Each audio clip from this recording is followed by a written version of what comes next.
yourselves, boys. We're going in. Am I hallucinating here? Just what in the hell do you think you're doing? I can't believe you. I'm not reading. I'm just looking at the picture. Welcome to the cold, hard truth on sports. Welcome, everyone, to a new week here of the Cold Hard Truth on Sports here on the GoLong Media channel on blogtalkradio.com. All right, starting a little late. Starting to show a little late. This week we had some scheduling conflicts that we were getting worked out. So great show planned for today. My guest this evening, about 20 minutes or so, calling around 9 Eastern time, Stephen So-Cold Nelson, undefeated light heavyweight boxer. He's going to talk a little bit about some fights he has coming up. He actually has two coming up here. One, not too far away.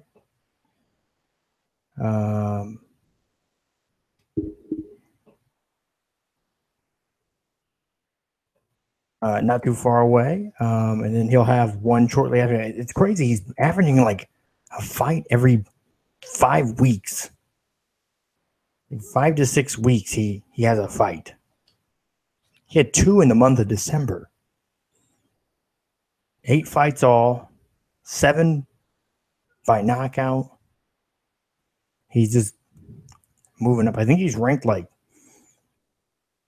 between 25 and 30, depending on the rankings you look at for the U.S. Moving up quick, man. Repping out of Omaha. He will be on the undercard for Bud Crawford's fight on 8/19. And that'll be in Lincoln. So 8/19 at the Pinnacle Bank Arena in Lincoln. So we'll talk a little bit about what he has coming up there. I'm going to get his take on Bud. Got to get his take on Bud. And I want to get his, and I'm also going to talk to him a little bit about this fight this past weekend. Adrian Broner and Mikey Garcia. It was, I picked Garcia to win. James Bell, our editor for the Boxing Source, he picked Garcia to win. It's pretty telling at this point. And I feel that Broner is coming towards, or has arrived at the end of where he can make real money as a boxer. So we'll get into that here in 20 minutes or so. Tons of stuff with the NFL going on. We've been working more with the sports blotter. So if you haven't, go over to Facebook, Twitter, follow, like the pages at Sports Blotter. Pretty simple. I've done a couple video casts over there. So one of them is on a topic I will get on this evening as well. UCF. Sorry, all these acronyms screwing me up all the time, I swear. University of Central Florida football player, kicker, actually, Donald De La Haye. He is no longer eligible to play football because he received money in a way the NCAA didn't like. And I'm not going to lie, what he did was a clear rule violation. Like, if you read the rule from the NCAA handbook on how not to get money, it's basically what he did. Now, I don't think he did this knowingly and with that intent, but I will get into that tonight. And the crazy thing is, he could have did exactly what he was doing, make all the money he was making, not be asked by the NCAA to pay it back to try to work on a way to reinstate him. And he would have been able to continue to do it and play college football, and the NCAA would have just left him alone. I'll get into that tonight as well. It's the smallest thing sometimes. It's the smallest thing sometimes that gets people hung up. So I'll get into that later tonight. And if you are a business owner or aspiring business owner, student going into marketing and business, that segment, if you're a student athlete, that segment you want to listen to. So I will get into that tonight as well. Break that down a bit more. Always, you can follow the show at the CHT on Sports. You can reach me at Matt Long Sports. My co-host Kevin Kress will be back here in the next couple weeks. But we're going to keep the show rolling. Without him, you can find him at Kevin Crest.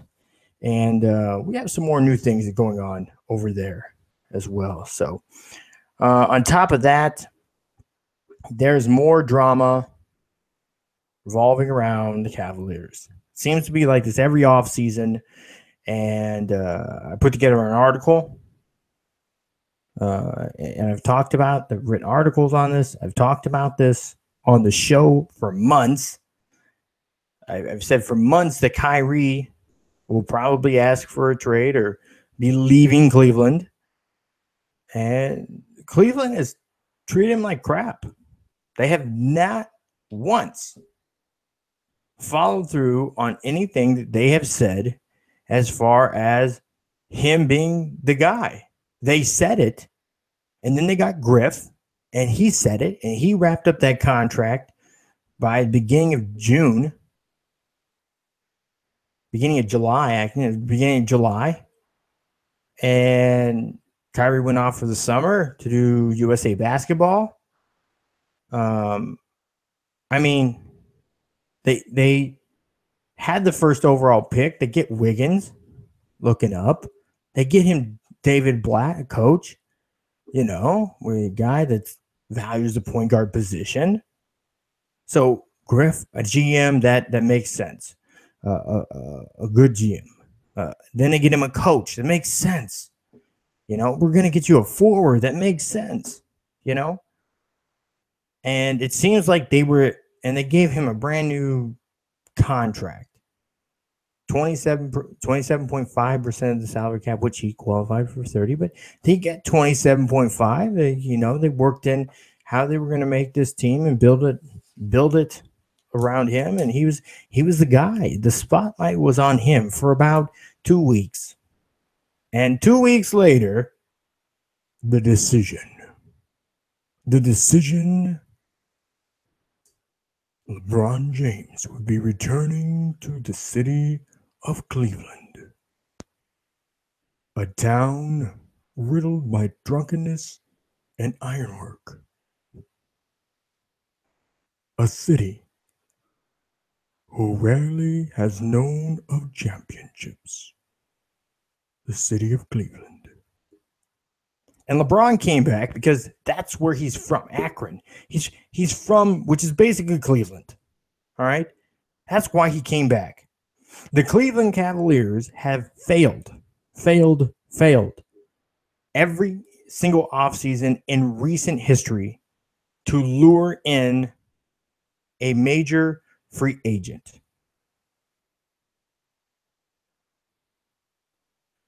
Besides LeBron James. I'll let you pause and think about it for a second. Before LeBron James, who was the last really legitimate free agent they brought in?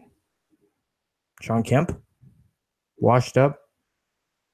Again, he did decent there. That was the end of his career. Who else?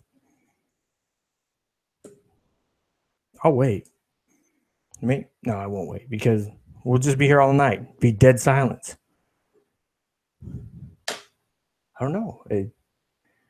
I'm over here chopping it up with Rob Parks. He was on the show last couple weeks. talk a bit about this. I mean, he's really familiar with the Cavaliers and all they have, all that they've had going on. He's been a beat reporter there, worked for TMZ. So yeah, I mean, he's been around. He knows people. He grew up, you know, with LeBron James in high school. So the guy, he's familiar with the situations going on. But he's from Cleveland, and it's funny because you always get these fans, these fanboys that come out of the woodworks to make crazy claims, ludicrous claims. The Browns are going to the Super Bowl. Yeah? Yeah. I would like to see your theory on how they don't finish last in the AFC North. I mean, who are they going to beat? Because the Steelers, the Ravens, and the Bengals all have decent teams.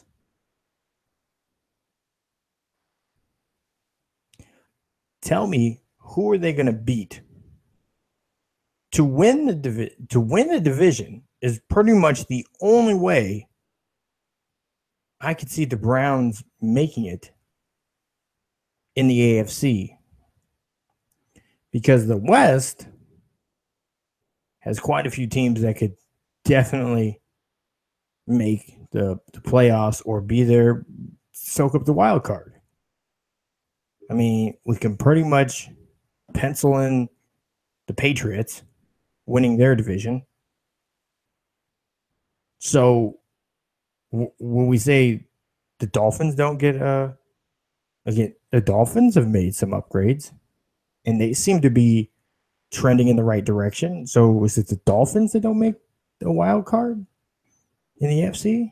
So the Browns, how does that work? I don't know.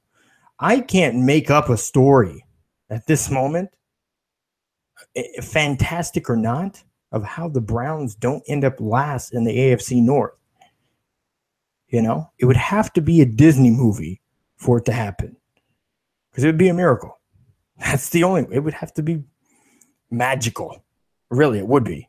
It's the only way I see it happening.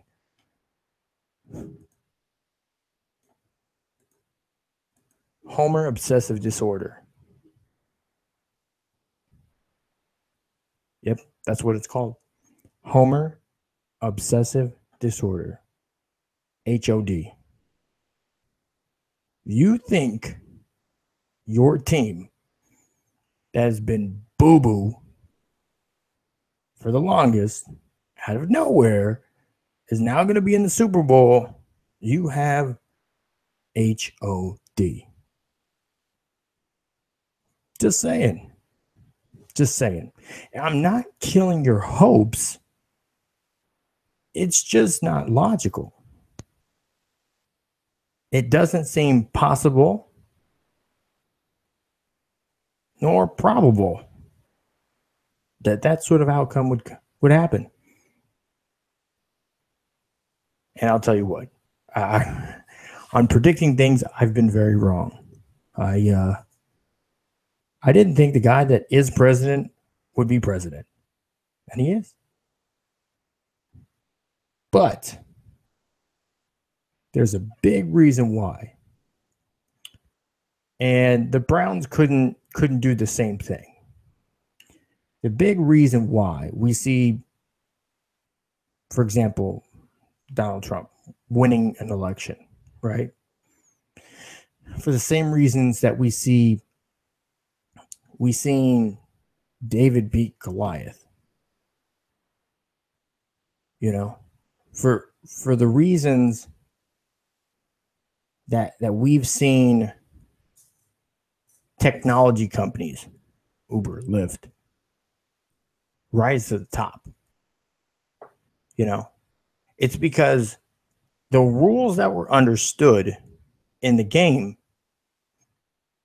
were not the same rules that were understood by both sides. For example, David and Goliath. Goliath understood that he was challenging him to combat one-on-one, but he assumed David was going to fight with a shield and a sword in close quarters. David was like, that armor is too heavy. I got this. I'm going to give me some rocks. I got my gun, my sling. So he took a gun to a knife fight. Shot him in the head.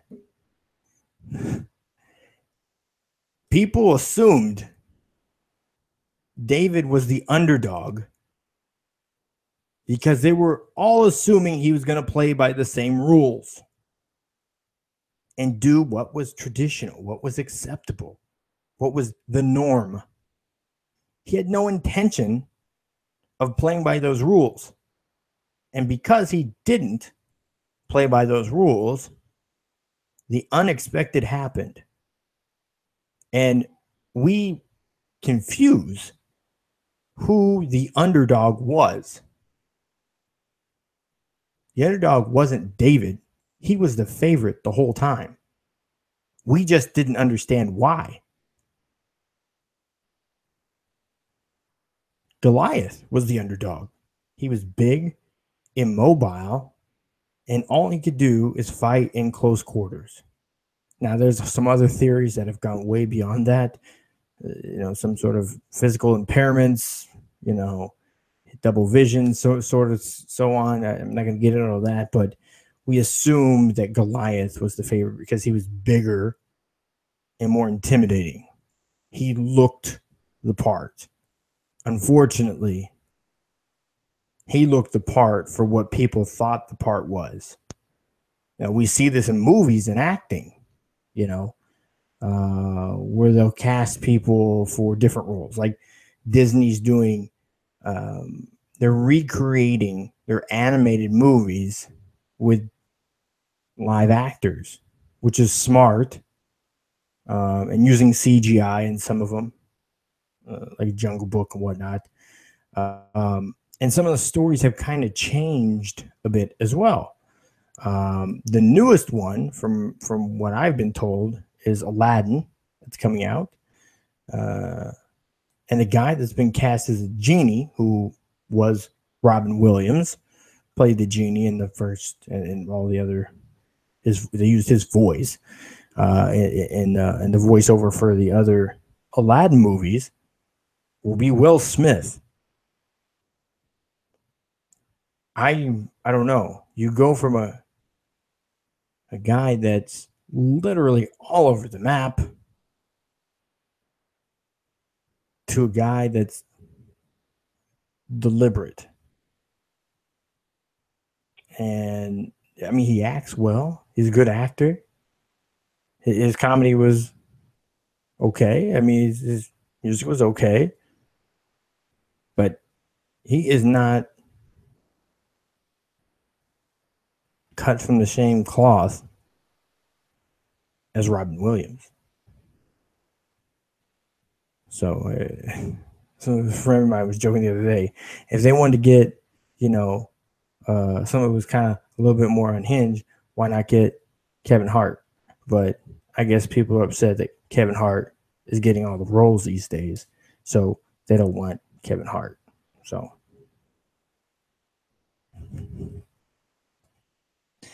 he's taking all the black comedy jobs, I guess.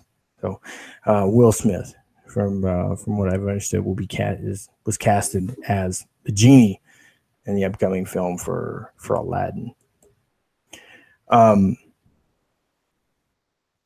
So I mean, more NFL stuff we'll get into later on in the show. So this past weekend, we had a good fight that was set up. Really a fight that I looked forward to. Just so you know, Premier Boxing Champions, you can watch these fights online. Al Heyman's done a good job of kind of spreading spreading the magic around, if you will. And, on ESPN app or on Fox. I believe this one was on FS1. I think that's where I watched it, on the FS1 app. But they fought at 135 pounds, which,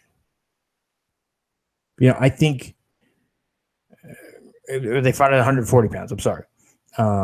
Super lightweight or light welterweight, whatever you want to call it, same thing. Title fight. Garcia came into this fight. He's a 3-division world champion. He's been fighting at the lightweight division at 135 pounds. A lot of people thought that he'd be looking to fight Vasyl Lomachenko, Flanagan or Felix Verdejo. Now, as we know, Ferguson and Verdejo will be fighting here pretty soon. So Garcia and Broner, he stepped up to take a bigger fight against a guy that is, I think Broner's weight class is better at 135 or 140, bouncing somewhere in between there. But I think Mikey Garcia could end up going up to 147. I think he will. His body, his strength, and his boxing skill will allow him to move up to 147, which I don't know if he will. I would encourage him to stick around at 140. I'd like to see him fight a number of guys, from Vasyl Lomachenko, that'd probably be a 135 bout, to Terrence Crawford, once he go ahead and gathers up all of his belongings on the 19th. But the fight was more so what I expected to see. It was a lot of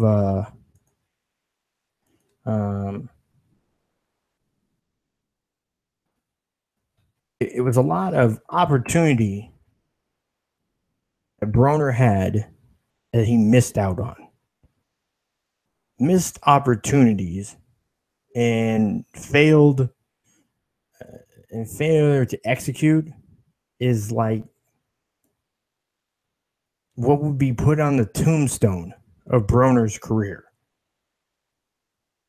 It's again, the stuff he does and the way he acts outside the ring is a lot of the way that he carries himself and acts inside the ring.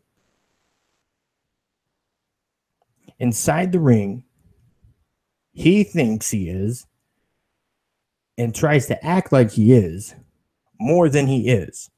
And he believes it. But the problem is he is not what he thinks he is. And he misses out on opportunities. Talented as he may be, he does not carry out and execute well. There are gaffes in his ability to see and execute. He could have beaten Mikey Garcia. This was a very one-sided fight. I enjoyed watching it. It was a very one-sided fight, though. At the end of this fight, I didn't at any time see any other outcome of this fight. They had Broner winning between 2 and 4 rounds. I'm fine. I mean, the first round he came out, he has the first round. Garcia was pretty decisive. In the next 2, it was pretty close until the pivotal 6th round.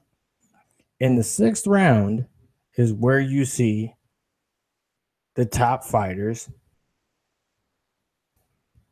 put in the 5th and run off with the fight.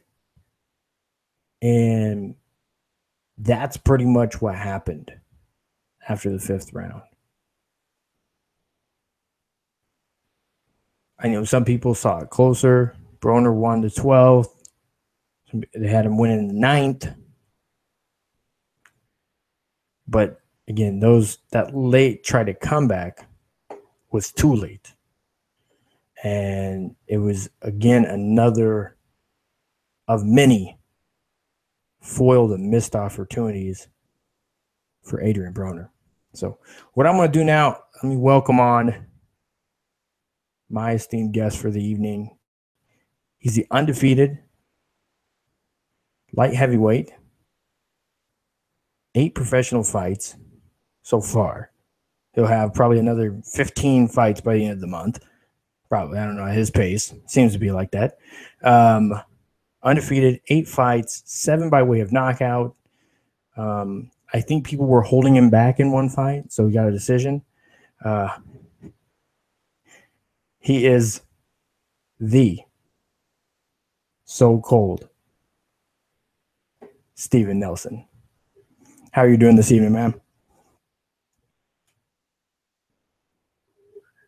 Oh, I'm doing fine. How you doing, man? I'm doing good. How's I just left training just now, so yeah, some good sparring there. up in North O or what? So now we have to get ready to go on. Up in North I'm in, O or Colorado. Oh yeah, Colorado Springs. Hey, I saw you had a few people out there the last couple of weeks that kind of joined in your guys' camp. Yeah, we got Jamel Herring out here. We got Jamonte Clark, and they both sparring with Terrence Crawford. Then we got the normal guys from Omaha, Trevin Coleman and Abel Toriano. And the Army team, they're up here. They're stationed out here. Then I've been working with guys from Denver. You were in the Army, right? Yeah. I was in the Army for 7.5 years, and when I started boxing, after a year of boxing, I made the Army boxing team in 2012.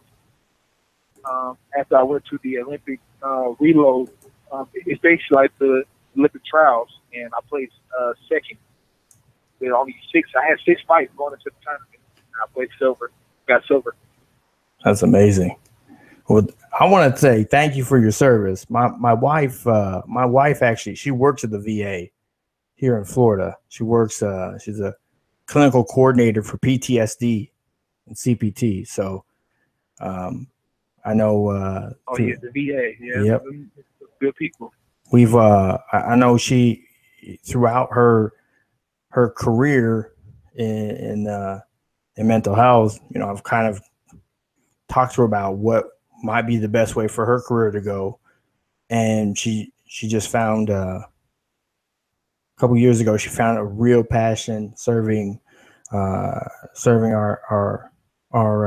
veterans. We actually lived in Puerto Rico for a year, so I covered a lot of boxing there. I was at the Rocky Martinez, Orlando Salido won, Felix Verdejo's 2 of his fights that year. Was at those, covered those. It was the World Series of Boxing. I don't know. I don't think you ever got on the team for World Series of Boxing. I know there was quite a few guys that ended up going into that after the Olympics, rather than going and training for other amateur fights to get into pro boxing. But I covered that as well while I was down there. Yeah, I was on the USA WSB team for about a year in 2015. Oh, that was season 2, right?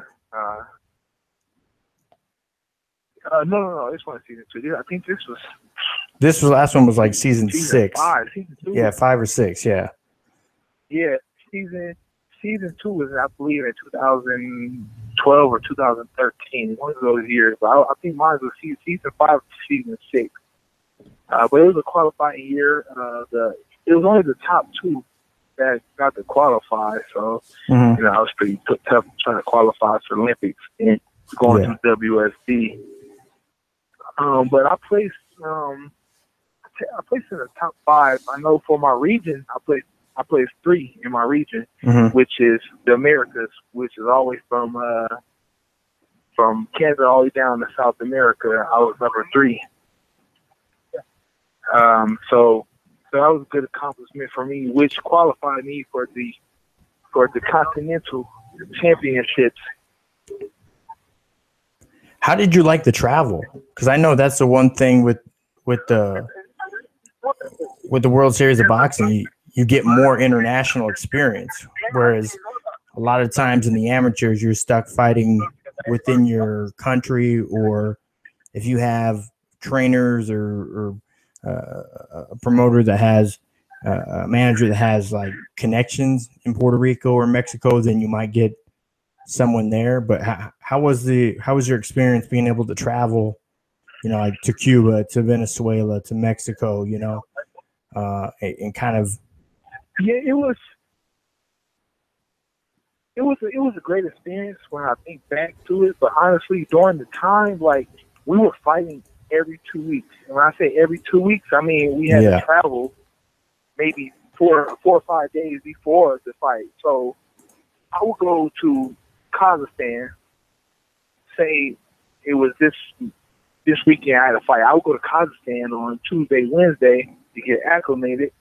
Go there, fight in Kazakhstan, come back Sunday, and then I had to get right back into the gym because the following week we had to go somewhere else. We had to go to Venezuela. So I had about 5 days back at home, but then I'm right back on a plane going to another country with a different time frame and everything, and it'll throw you off. Like, oh man, with Kazakhstan, I went to Kazakhstan one time, and their time is totally like opposite of ours. So yeah, it's in Asia. Fight, and I'm supposed to be asleep right now in America. I have no time to switch over, so I'm in there like I'm dreaming in there boxing. I'm tired as heck. And it's crazy because these places that I'm tired. Oh man, it might be their national team, but usually the places that you're fighting in, it's not the Pinnacle Bank Arena. It's not. It's I know the one in the I think it's called Centro Gardia. It was right next to the baseball stadium that they had in Puerto Rico, where they played that year. Actually, was the Caribbean World Series was there.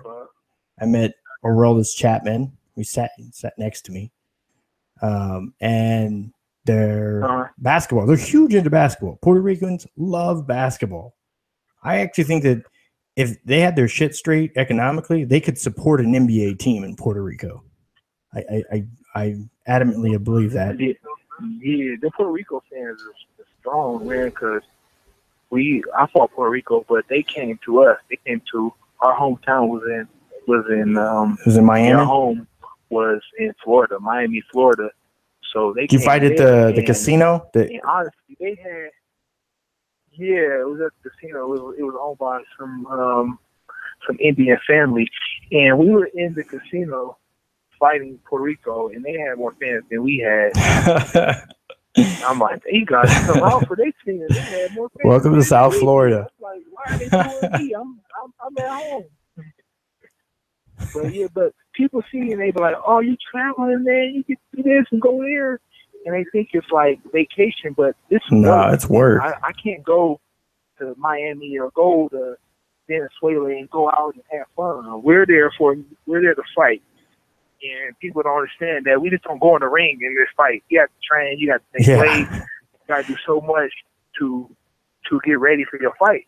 And then when it is time to have some fun, Saturday night, we got to get up early Sunday to get on the plane. So there's no time for all the fun. So all the stuff people think, we've probably been all these places, but I mean, the only thing different is the time in the scenery and being here at home because it's work. Well, it's I didn't realize, but it's one of those experiences. I think more amateurs should try to take a crack at it, because I guess if you, like you saying, looking back at it in hindsight, it's something you can appreciate, but in the moment it's grind. Yeah, It's a nonstop grind for what, 6 months at least.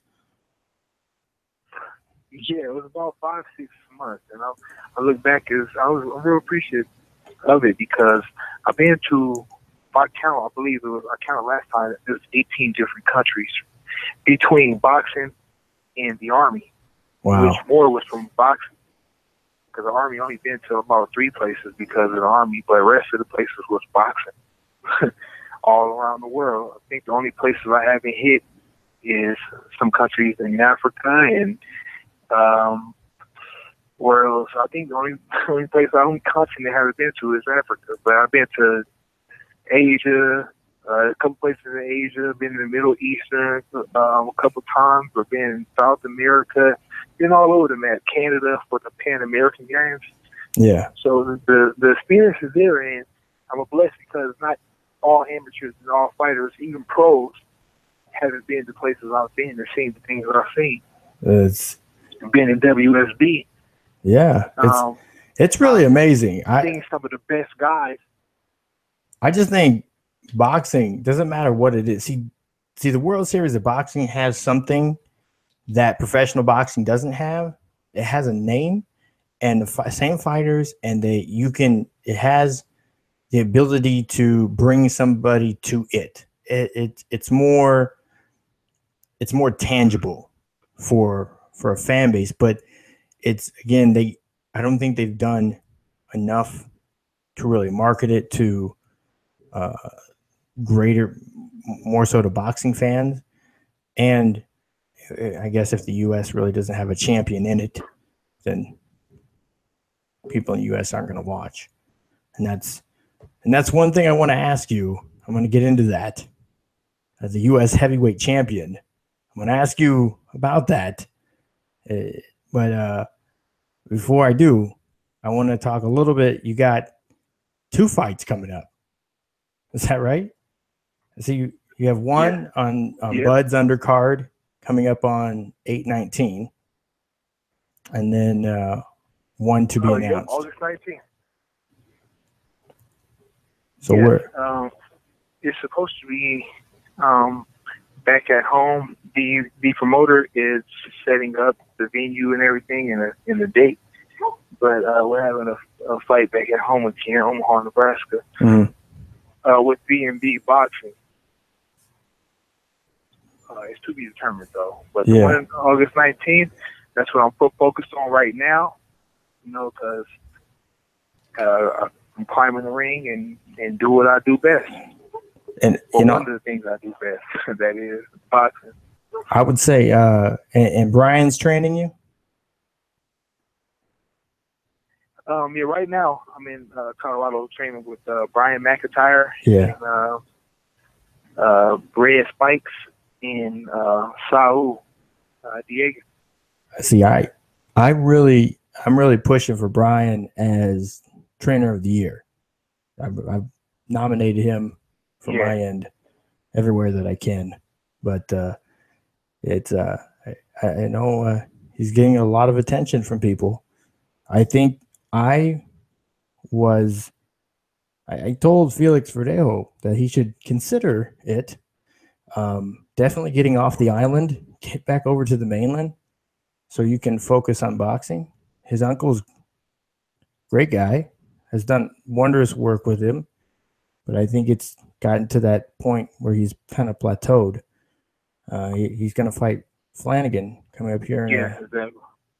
We'll see what happens, but this is the first fight that he has. I'm legitimately worried about. So that's kind of, I don't know. I think he needs a little bit more. We'll see. We'll see what happens. Brian McIntyre is a great trainer, and our stable is building up right now. And most of our stable is right now all of our stable is Omaha fighters, and we're coming up. Like right now on Terrence card is, of course it's Terrence, then it's me, and we have another fighter, Kevin Ventura. He's also fighting on the card as well, and he's up and coming. He's 7-0 with 6 knockouts, so he's right behind me. So did they people look out for him as well? Did they find? From last I heard, they didn't have somebody he was fighting yet.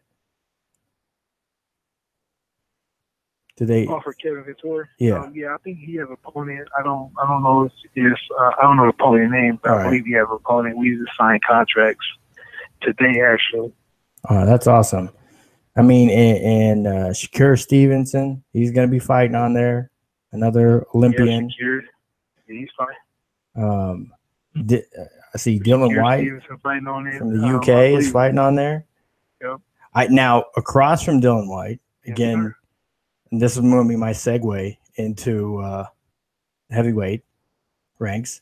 I would like to see the guy that had the WBC championship fighting on this undercard, because I frankly think that would get him some, I don't know, notoriety and publicity that he frankly doesn't have, in my opinion.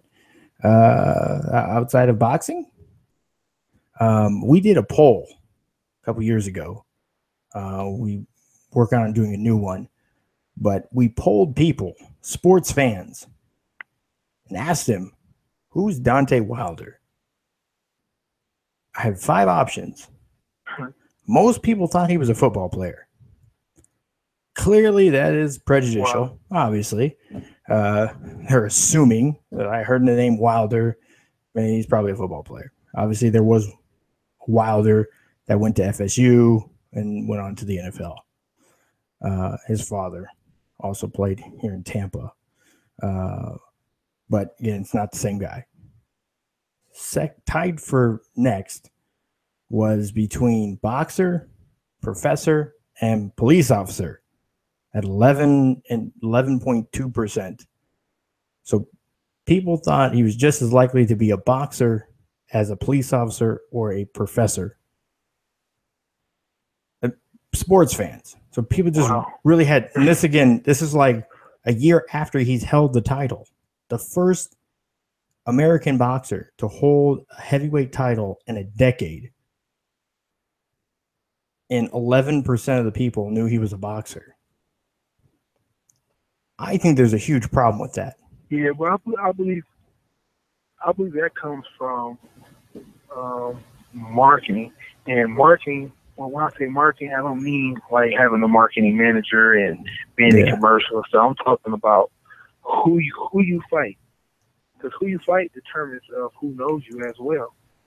Like, is Deontay Wilder, I understand boxing is a business and you have to, build yourself up. But once you get to the top, people just want to see you fight the best. We don't want you picking fights and picking opponents. People want to see you fight certain people. So if Deontay Wilder will fight better known fighters, more people would know of him. Like if Deontay Wilder fought a Klitschko or fighting Anthony Joshua, those are big super fights that will put him on the map. People are like, oh yeah, this guy Deontay Wilder. Whether he win or lose, draw, whatever, people will know him more, and that will take his stock up even more because more people that know you. Our paycheck comes off of how many people are supporting you and watch you. Yeah. Even if they're watching you lose, they're still paying to watch you. Exactly. That's why, as bullish as it is for the Mayweather and McGregor fight, to me as a boxer, to me it's brilliant because it's more fans, more people are knowing about it. I was swimming today, and one of the lifeguards was like, "Oh, when do you guys fight?" We was like, "August 19th." She was like, "Oh, so when's that other big fight happening?" Like, we are the big fight, we are the big fight. She said, "No, that other big fight with the UFC and the boxer guy." Like, she don't know nothing about boxing, but she knows about that fight because everybody's talking about it. That's the type of stuff that's going to put boxing back on prime time. You know, even though it's on primetime TV, but to put it back in the light of just the general person in the world go to the grocery store and people know, oh yeah, boxing this, boxing that. Just like football and basketball, NBA, NFL. I agree with that. So 100%. And the thing but this is the thing is, it was kind of a telling tale for both UFC and the world of boxing. That, like, on the world of boxing side, is what this said is Floyd Mayweather at his weight division couldn't find somebody that would draw enough fans to have a big fight like this. I think him and Thurman would be a great fight. I think Thurman probably has the best chance of beating him today out of any welterweight. But I don't think he takes that fight. He has a good chance. I don't think he takes that fight. Right, but as a businessman, yeah, Floyd Mayweather, I don't think he should take that. I don't believe fighters should fight, especially when you get to that level. When you get to you're 40 years old, yeah, and you have everything intact right now. You have the money, you have your brain, you have health, everything. After he didn't beat everybody in his era. Like right now, it's all about helping the people under him. So the things he's doing for boxing and putting boxing back in the spotlight is good enough. And Thurman would be just too much of a chance for his health and career. Yeah. That's funny. It would be a great fight. That kind of echoes what a friend of mine said just before he retired from boxing, Pat Thompson. He said, it's time for me to, hang it up before one of these young guys catch me. Because this gets to that point. So, yeah. I know he just got married, not too long ago. Do you know Pat? I guess most people know him as Lamont. His name is Pat Johnson? Yeah, but people know him as Lamont Thompson. Yeah, the thing is, like, I suck with names. When it comes to names, I meet so many people and so many names to put in my memory bank, but I probably know him by face. If I see him, bro, yeah, I know him. We talk on Facebook all the time, but his names, unless they're like immediate family and friends, I'm bad with names. He's one of two brothers that still wears cornrows, and he lives in Lincoln. So that narrows it down. But that can narrow it back for you at all. But yeah, he boxed for a while. Have you watched any of the recent fights? Am I watching what? Have you watched any of the recent fights, like the Broner fight and Garcia and for this past weekend? Yes. Did you see that fight? Absolutely. I absolutely did see that fight. And that's the next thing I did want to talk to you about. Thank you for bringing that up. Now, from my view, from watching it, I didn't score this fight. Usually big fights like this, I'll score live on Facebook or Twitter. But I didn't this one. Yeah. It looked like a very one-sided fight, pretty much the entire fight. You felt like Broner tried to come back at the end, but just like, I guess it's the tale of his life. Missed opportunities and not taking advantage of things he should have. I think there was plenty of opportunity in this fight for him to win, but being Broner, he didn't. Exactly. That's exactly what I think. Exactly. And I'll go ahead. I feel like he could be more of a pressing fighter. He doesn't have a great reach. He's tiny. His stature. I mean, I stood next to. I'm 6'3", so I'm not tiny, but I stood next to Rocky Martinez, and I don't think Broner is really much taller than Rocky Martinez, and that guy is like. Right. You wonder what 135 pounds, 130 pounds looks like in person. He might have been that with like a jacket on. I think that 135 that he would fight at was like his walking around weight. I swear he probably didn't have to do anything to make weight at 135. because he came to the Verdejo fight. I met him there. The Verdejo fight, he sat ringside when Verdejo fought in Guaynabo. So it's kind of crazy sometimes when you meet people in person, and Broner's not a very big person at all, not by any stretch of the imagination. So he's stocky, but he's not tall and all that. But he has a good enough build for 140. And to me, in the fight, I don't believe there was nothing that played a part with his physical characteristics and stuff. I think it was all mental, which caused him to fight. Yeah. You know, I believe he prepared great for this camp. You know, he's out in Colorado, and you know, I'm following him, and he came to the gym a few times that we trained at and everything. And I know he was focused and he wanted this fight, but in fight, to me, boxing is to be a great fighter and to be a winner, no matter what. It comes down to chemistry and your problem-solving skills, knowing how to pull off the wins. You know, he might punch harder than me or be more aggressive than me, but I use my problem-solving skills and know how to counter that. Okay, he's aggressive, so I'm gonna box him and hit him with angles and make him miss and drain this up.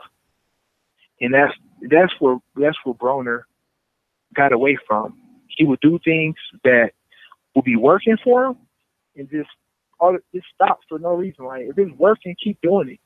Yeah. Like with me, if I'm in there and I'm doing something and it's working, I want to keep doing it. I want to keep doing it until you prove to me that it's not working.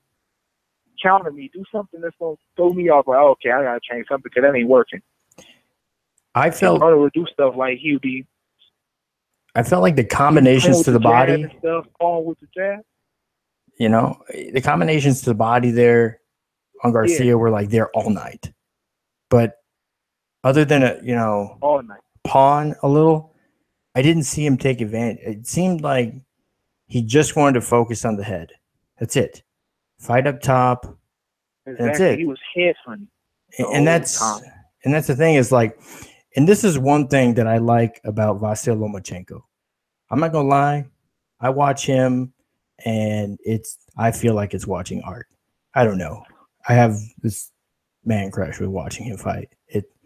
The guy is so smooth in the ring.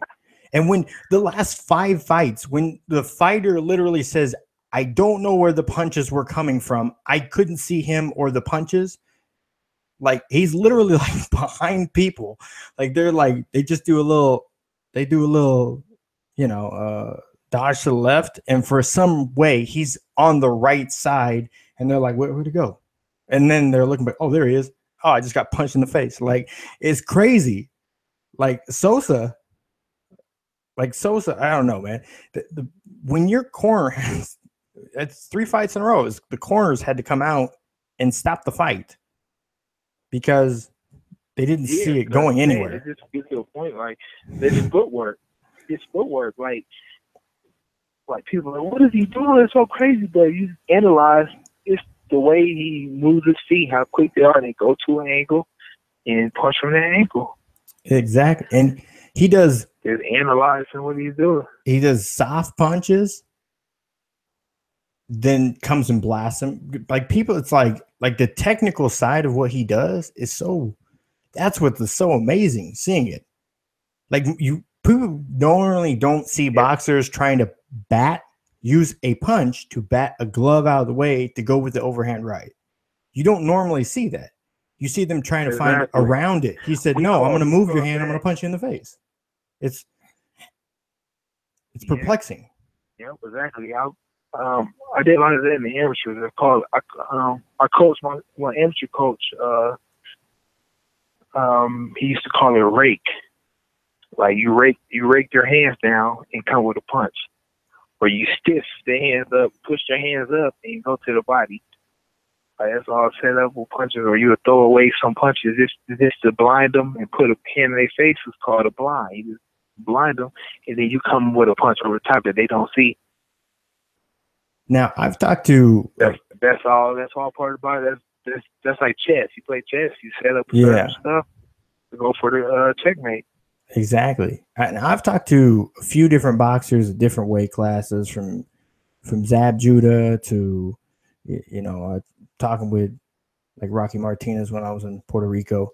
A lot of people have said that the amateur boxing is a lot tougher in a lot of different ways than professional boxing. You're 8 fights into your professional career. Do you feel like the amateur boxing was tougher? In a way, I don't believe it was tougher. But I believe where they get that from is because in boxing, amateur boxing, you will 90% of the time you're fighting the best. You don't know who you're fighting, so you can't really prepare for them. So you're preparing for everybody. So you go to a tournament, and the first day you could be fighting the number one guy, and you don't really know his style unless you have seen him before. So you go in there and you only got 3 rounds to pull off a win. Versus in the pros, you can give 3 rounds away, the first 4 rounds, and come back and win the fight just because you just setting up and seeing what they're doing. In an amateur, you don't have time for that. Amateur, you have to go full fledged. It's like sprinting versus long distance. So depending on what type of boxer you are, depends on which one is harder. Amateur for me, I'm more of a I always compare it to chess. Like I love setting up my opponents. So in the pros, I believe I'm gonna do a lot better. Even though I had a great amateur career, I'm gonna do a lot better in my amateurs because I have more rounds to play with. Yeah, I think, and also you've seen some international competition too. I think that's one thing that people underestimate. Yeah. When you go outside the U.S., people do things a lot different in Russia, Kazakhstan, England, Mexico, Puerto Rico. It's different styles, different trainers. Different styles, yeah. Different power, different movement, all that.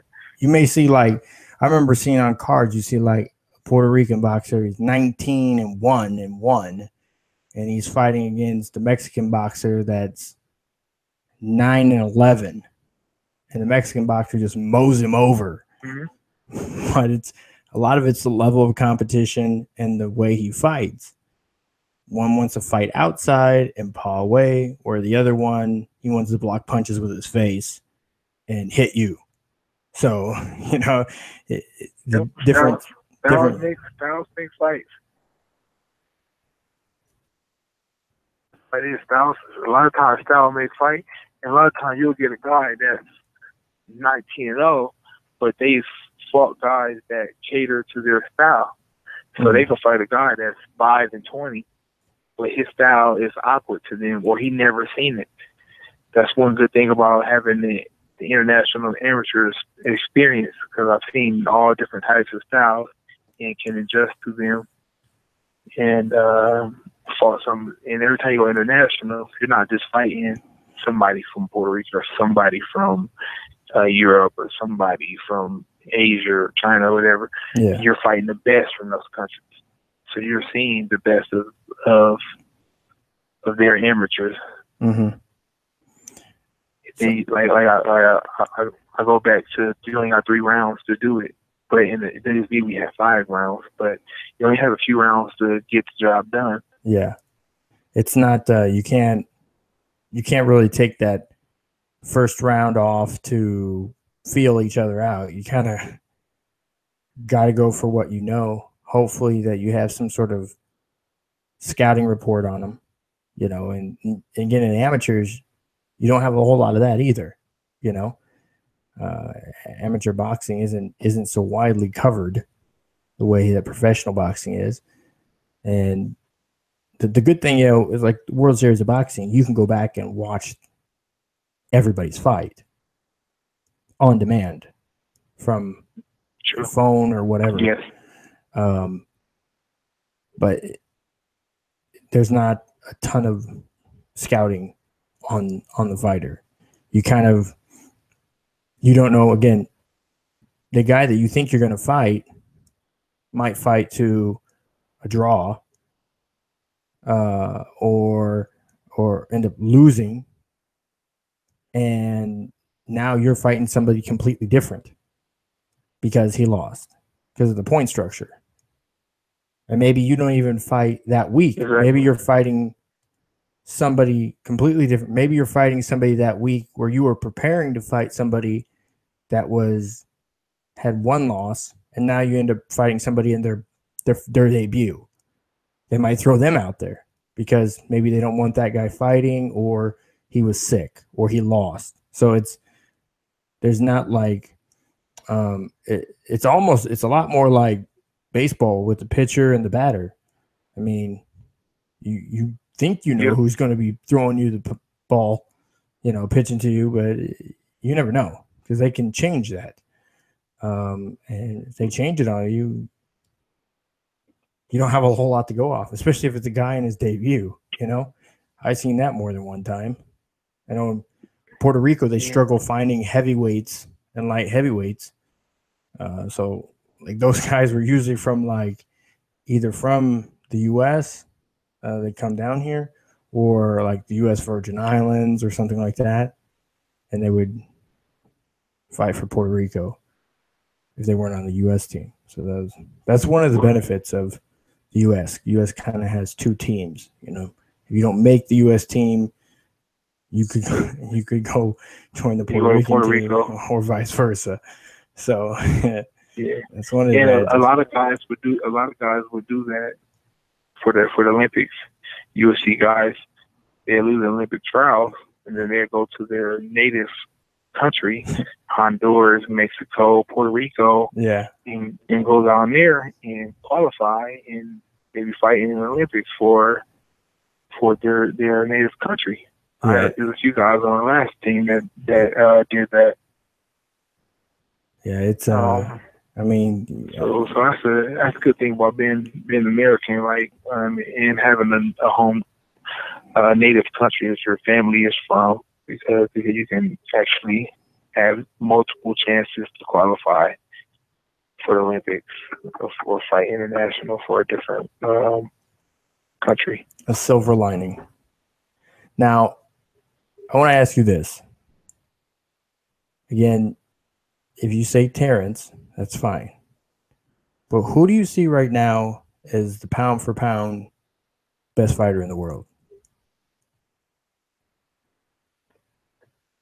I'm gonna leave Terrence out of this because people think I'm being biased because he's my friend, but I have a lot of friends that box, and I'm still, and I just keep it real with them. But I mean, to me, right now, Terrence, to me, is one of the number one pound for pound because of who he's fighting, and the way he's fighting, the way he beat the guys.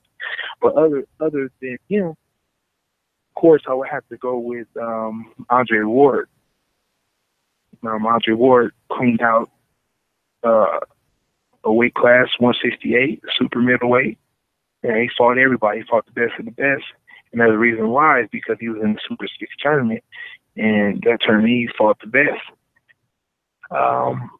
He fought those guys, beat everybody at 168 to the point where there was nobody to fight. He was fighting the same guys. So I rematched a couple of the guys. Mm-hmm. He went to 175 and went straight for the kill and fought Kovalev. People thought it was that he lost or that he won. To me, I don't view that first fight as a robbery. It was controversial, meaning you can go either way. You know what I mean? Like, depending on how you see the fight and what style of I had him winning. You like as a judge? Yeah, I had him winning by a point. Before they even called a score, I said the exact score every judge had. You sit here and you write the scores down in the rounds he won. I should have took that to Vegas. I'd be like, no, he lost. Yeah. And the problem with that is because people see the knockdown and they automatically just write him off as he lost. Yeah. Oh, he got knocked down, he lost. Like, they automatically just see him winning. You know, and that's and there's yeah, they see him winning. Been fights like that in the past. I know some say it was controversial. Pacquiao, Jeff Horn, they call a lot of controversy to that. I thought Vasily Lomachenko and Orlando Salido, that was Lomachenko's second fight. You know, it makes it tough. But if, again, scoring and boxing is there's a lot of objectivity to it. And I always tell people, until you have sat literally ringside, literally up against the ring at a table, and you're looking up the entire night, you don't have camera angles. The ref's in your way, the fighter's in your way, the ropes are in your way. Sometimes camera people have their crap in your way. You know, people's flash, you know, yelling and stuff all around you. It's maintaining complete focus on what's going on. Seeing if something landed cleanly or not is tough. Especially, I mean, with the World Series of Boxing, they sat on 3 different sides of the ring. So you got, with professional boxing, they pretty much just sit next to each other. Like, yeah, we're right here. These three chairs, we're right here. So, and it's a tough thing to do. You know, umpires in baseball, again, you're looking right down. Maybe it's a quarter of an inch here or there. Some guys have a little bit wider strike zone than others. Referees are the same way. Some guys value the generalship, more activity in a round, and don't really award as much for quality punches and scores. Because if you're active and you're pushing the guy around, even if you're hitting gloves and arms, you know, they're thinking that, you know, you're winning that round in their mind. Versus, you know, a guy that, you know, like Mayweather's done a lot of his career. Ward did that a bit against Kovalev, where, you know, I'll let somebody bring an assault on because it's bringing them in. I'm going to get a 2-piece off on the midsection. I can step back and get him with a hook. Yep, counter punching. You know, people they're not seeing that. Like Horn threw a lot of wild punches. So, yeah, go ahead. That's one thing about ring generalship is knowing how. Because you gotta realize there's 3 judges that are watching you from different angles. So your job as a fighter is making sure they all can see you work. Control the ring so you're at an angle where all of them can see these punches come and see his punches missing. That's a lot of times where a lot of fighters get confused and like, oh man, I was doing this and doing that, and this judge had a different score than this judge. Well, because you were on the left side of the ring the whole time on the rope, so this side of the judge couldn't see you. Move around. But get open. But real quick, Matt. We're getting ready to do our final run for the day. Absolutely. So I have to wrap it up soon. Yeah, it's okay. In the wrap up, I just want to know, what fight in boxing are you looking forward to? What's the one fight that you're looking forward to in boxing besides your own fight? I mean, fight for myself or just fight in general? No, fights. Like what big fight in boxing? What's that one fight that you're really looking forward to? It doesn't even have to exist yet. What are you looking forward to seeing? Oh man, a fight I'm looking forward to is Terrence Crawford and Errol Spence. A lot of people have been throwing it out there.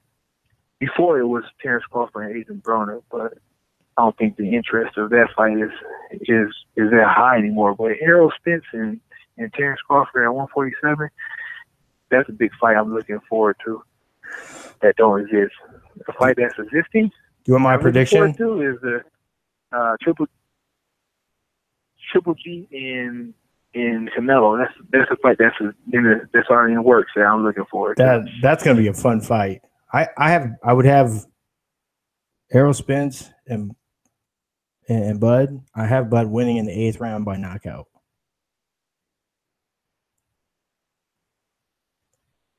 That's a good prediction right there. That is. honestly, I'm not I have. super high on Errol Spence. I know a lot of people were very high on him. Yeah. But I think fight against Kell Brook, I know you got to get your run. I think it was very telling. He looked really stiff, really rigid. There was no left to right, not a lot of head or shoulder movement. The hips didn't look good. He looked very much like a statue. And if you're going to be a statue in front of Terrence, he's going to chop you down from the left, the right. He might come over the top. He might come underneath. He might stand in front of you, and then you start swinging, and then you get caught with a two-piece in your chin, 2 uppercuts in a row, right and left, and then you fall down. Like, you don't know where it's going to come from, but he'll throw it at you. If you're going to stand in front of him, that's what you're going to get. But that's why I would have him right now. I would have him winning by knockout in the 8th round so far. But yeah, I have. Right now, I just like to see how Errol Spence grow from this fight. I feel like it was his first big, real test. So either he will grow or he will stay like he is. If he stay the way he is right now, it'll be trouble for him. But if he grow from this fight, then that'd be interesting to me. I look forward to it as well, man. Enjoy your run. I'll let you get at it. Do your thing. I understand at the end of your run, you're going to do a painting of the mountains. Wearing nothing but boxing gloves. Is that right? Actually, I'm working on right now. I'm working on making my uniforms. I make my own uniforms too. So right now, the painting is out the window, but right now I'm working on my uniform. All right, man. I appreciate it. I know I'll be up there at the beginning of September for sure. So I don't know. I might try to hit you up and see if I can swing by. So, all right, man. Great. Yeah, thanks for your time. Get at it, man. I appreciate you coming on. It's been great. All right, you have a good night. Thank you. That's championship quality, ladies and gentlemen. So Cold Nelson. Appreciate him coming on. He came on for 45 minutes. That's a big interview. I'll keep people on. If they want to hang out, they'll hang out. So if you want to call in, 347-237-5539.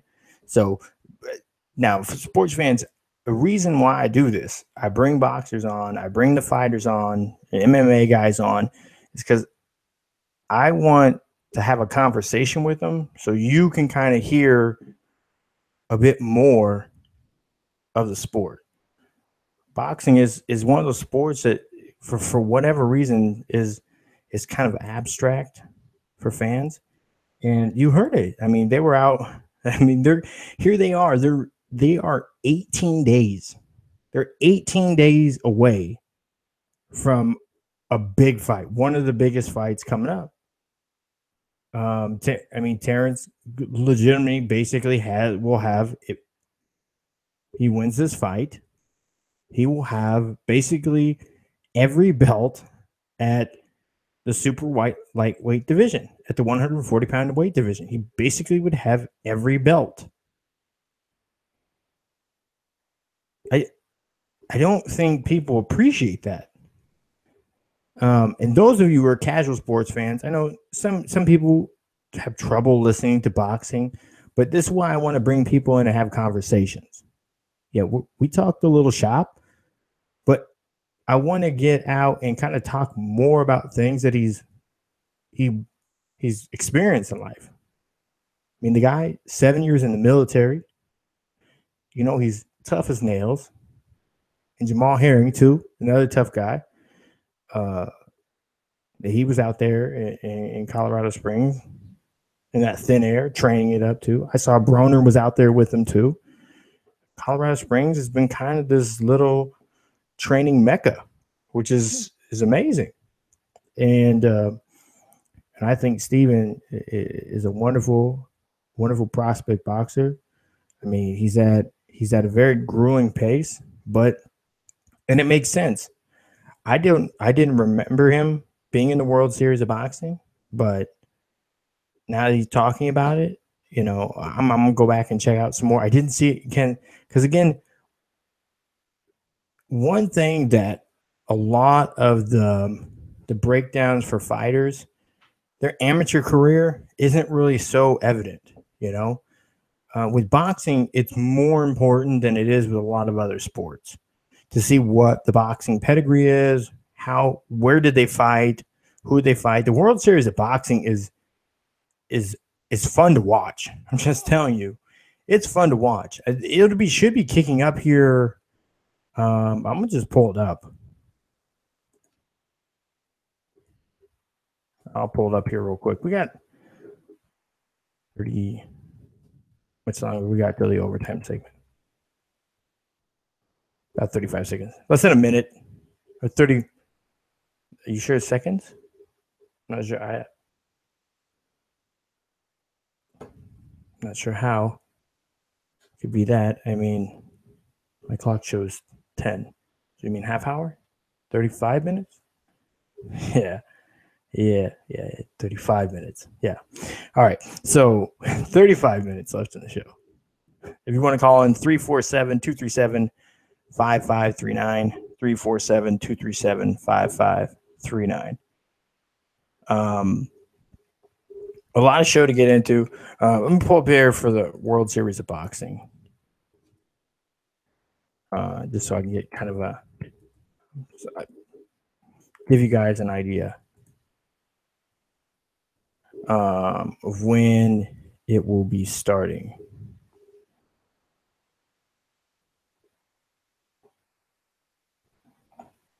This will be the 2017, 2018. So stuff ended up here in July. It looks like they got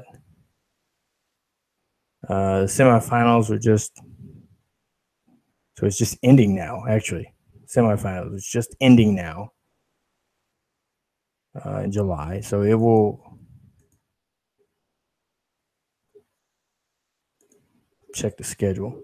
It'll probably reboot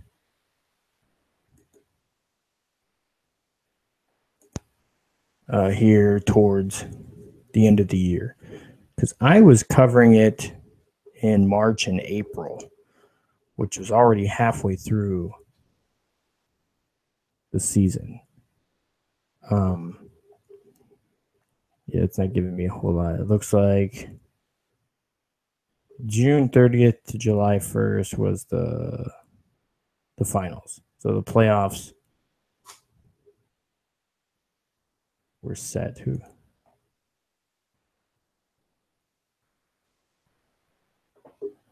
like Dominican Republic. I don't know. They have that graphic too damn small. I don't know what that is. Anyways. But it's entertaining. You gotta love it. I mean, for those of you that are looking for, especially stuff like, I mean, from middle of May to the 1st of July, that's the playoffs. That's the WSB playoffs. So, I mean, we talk about, that's the thing is, it always is. I think it's alarming to me.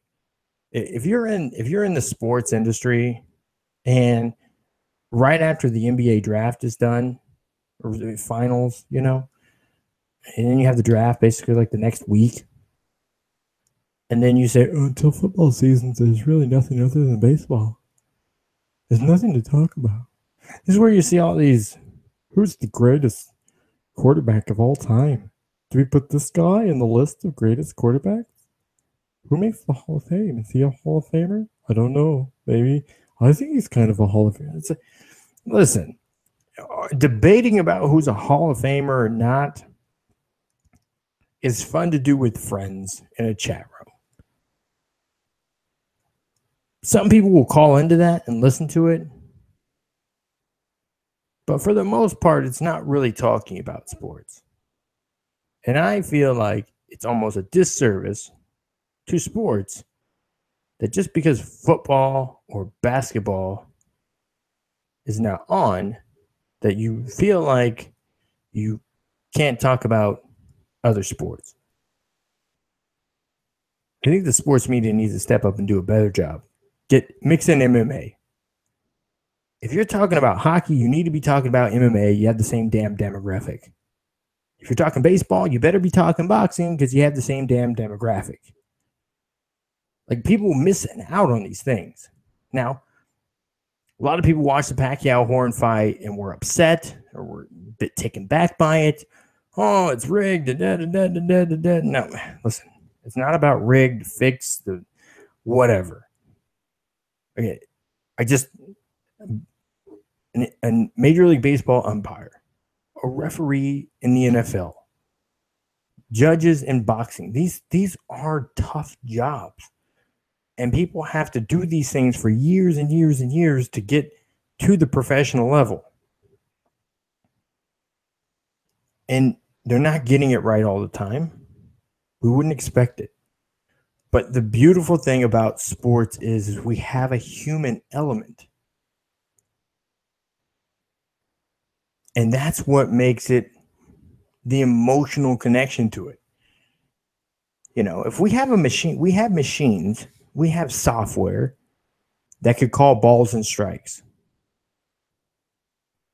I mean, I watch a lot of Rays baseball, a lot of Fox Sports, Florida baseball, Marlins. I mean, I see it most there. They call it Fox Track. Show you right where the baseball landed. They'll show you where the pitch went, how far outside. I mean, we have shit going on now called exit velocity. That stat is something that's for trainers. If you have a higher exit velocity, are you going to hit more home runs? I would hope so, because you're hitting the ball a lot harder than everyone else. If you're hitting it harder than everybody else and you're not getting it out of the park, well, there's some mechanical issues there. Again, that's a training thing. That's a coaching thing. How does exit velocity say what kind of a player you are? It doesn't. Because a smidgen where that bat hits the ball will change the exit velocity. You hit it more square, the exit velocity is going to be higher. You don't hit it as square, it's not going to be as high. And the ball isn't going to catch the same way. It's probably going to go up, or maybe you slice it. You know, again, it's physics. So the exit velocity has nothing really to do with saying how good the batter is.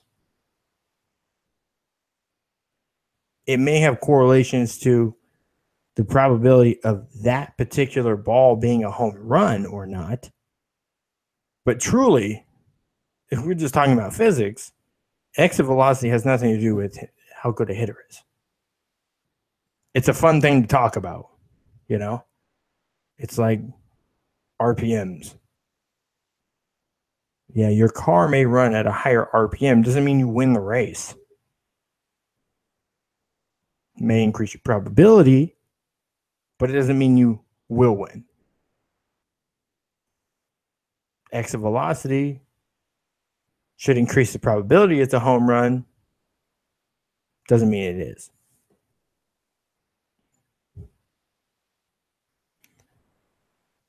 Understand this stuff. I get it. A consumer today doesn't want to think so much. I mean, I don't blame them. I don't blame a casual fan for sitting back and saying, I'm tired. I work my ass off all day long. You know, I don't have time to hypothesize about what the hell is going on. I just want to watch a game and I want to see my team win. That's all. You know, and it sucks when they get rid of the player I like. And it sucks if I have to go get a new jersey because the team moves cities or they change the look. You know, I get that as a fan. That sucks. You know, I mean, people ask me all the time, I'll get in a debate with people online. I still do that. I still do. I don't mind. I will get in an argument with someone online. I will definitely do that. Not in any of the ways I used to, but I enjoy debating and interacting with people, no matter how delusional they may be. I will waste my time sometimes to conjure out some delusion from Uber fanboy. Because to the level of delusion there is, sometimes, one, it's entertaining. One, let's not discount the entertainment of it. Two, as delusion as they may be, the level of creativity that comes out of some of these pseudo conversations is, yeah, I can say I didn't look at it that way. I don't think most people would. So you got to give it up. And you got your conspiracy theories, so they kind of fall in that range too. But people will say, well, what's your team? Because people run out of things to say in a debate. So they just want to look at what your team is to talk bad about your team. So, because there's this feeling between human beings that if you're not the best or have the most experience or have done it to the highest level, then you don't really know. It's upsetting sometimes. You'll hear athletes say, oh, you never played the sport. You weren't involved in the sport. And you don't know. Well, I don't have to have played in the NFL to be able to evaluate talent. Well, actually, just so you know, there's a lot of scouting agencies out there that do scouting. High school, college, and there's no formal training. Because at a lot of levels, I think most people can look at, just watch a game for 15 minutes and you say, who do you think's the best player out there? Just who's doing the best right now? That seems to be the best player, right? They're doing the best. Again, it's some people try to make things more complex. I don't blame them for making it more complex because it's what they do. If I have a football conversation with a fan, I don't go into tons of football jargon. I'll refrain from breaking down and in a sense kind of educating people on some things because it doesn't do any good. Because what I would be saying isn't really understandable.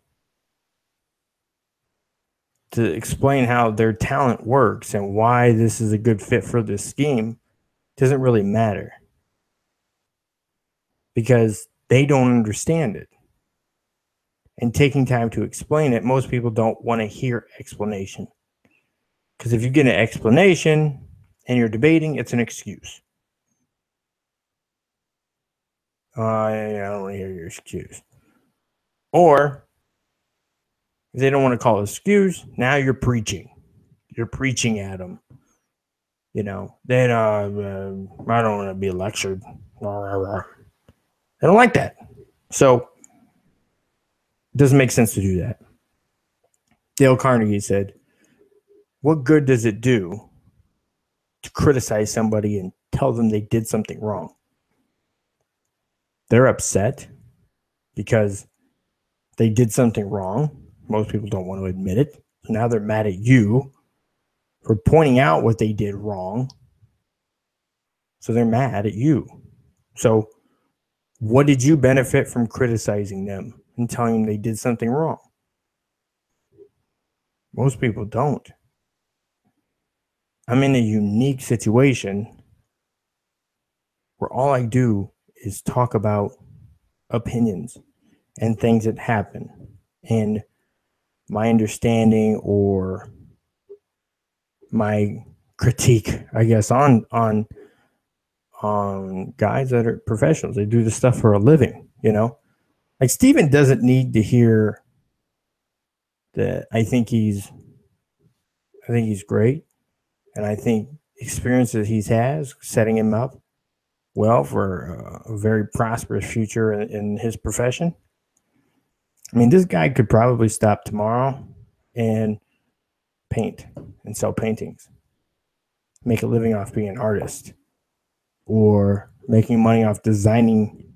Again, you did hear, so we understand, he designs his own gear that he wears in the ring. So you guys are hearing that, right?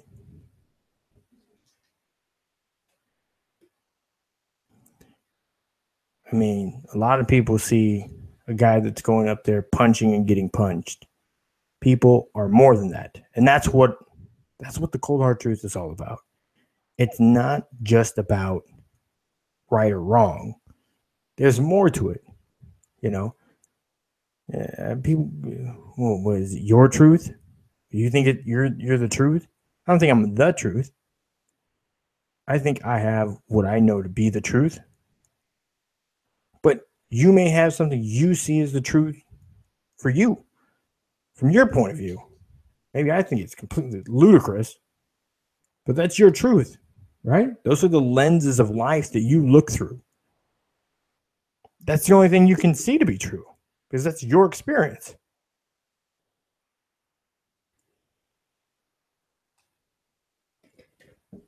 So 347-237-5539. So we're having issue, people calling in. It's all right. You can message us directly. See a bunch of people over there. I'm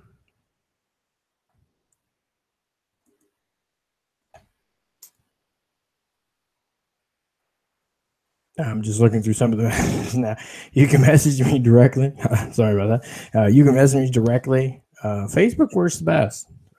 Just Facebook Messenger. Just old school, straight up like that.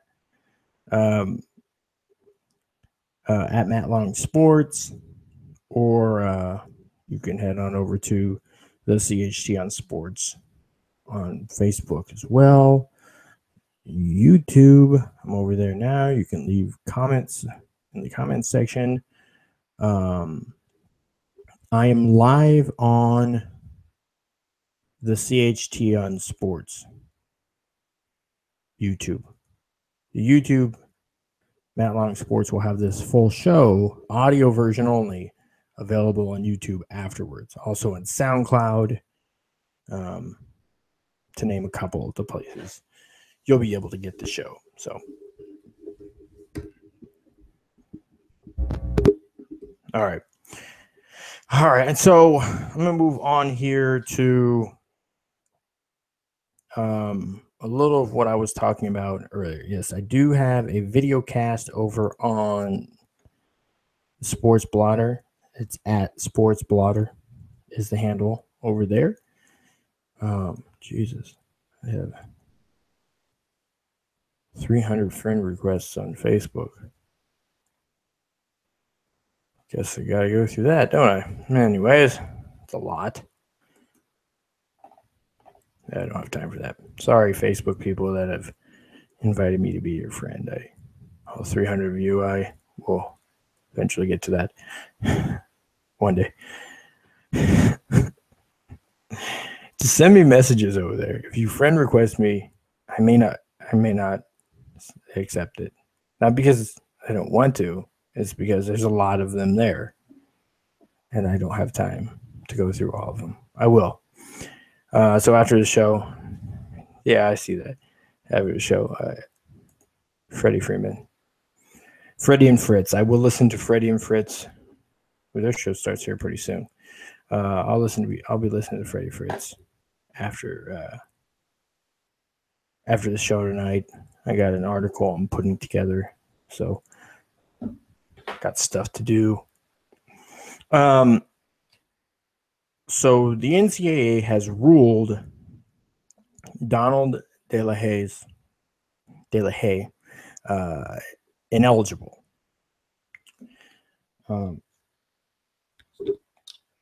And the reason being, it's pretty cut and dry. The rules for college football and college sports in general states that you can have a job. However, you cannot have a job or earn money based on your likeness. So that would mean if you got hired at a painting company and the reason they gave you the job is because of your status as a student athlete, that would be making money off your likeness. Also, if you were to go out and raise funds for a nonprofit organization where it was made aware that you were there and people were donating, again, charity, nonprofit, because of you, and again, this is something outside of a sanctioned school sort of event.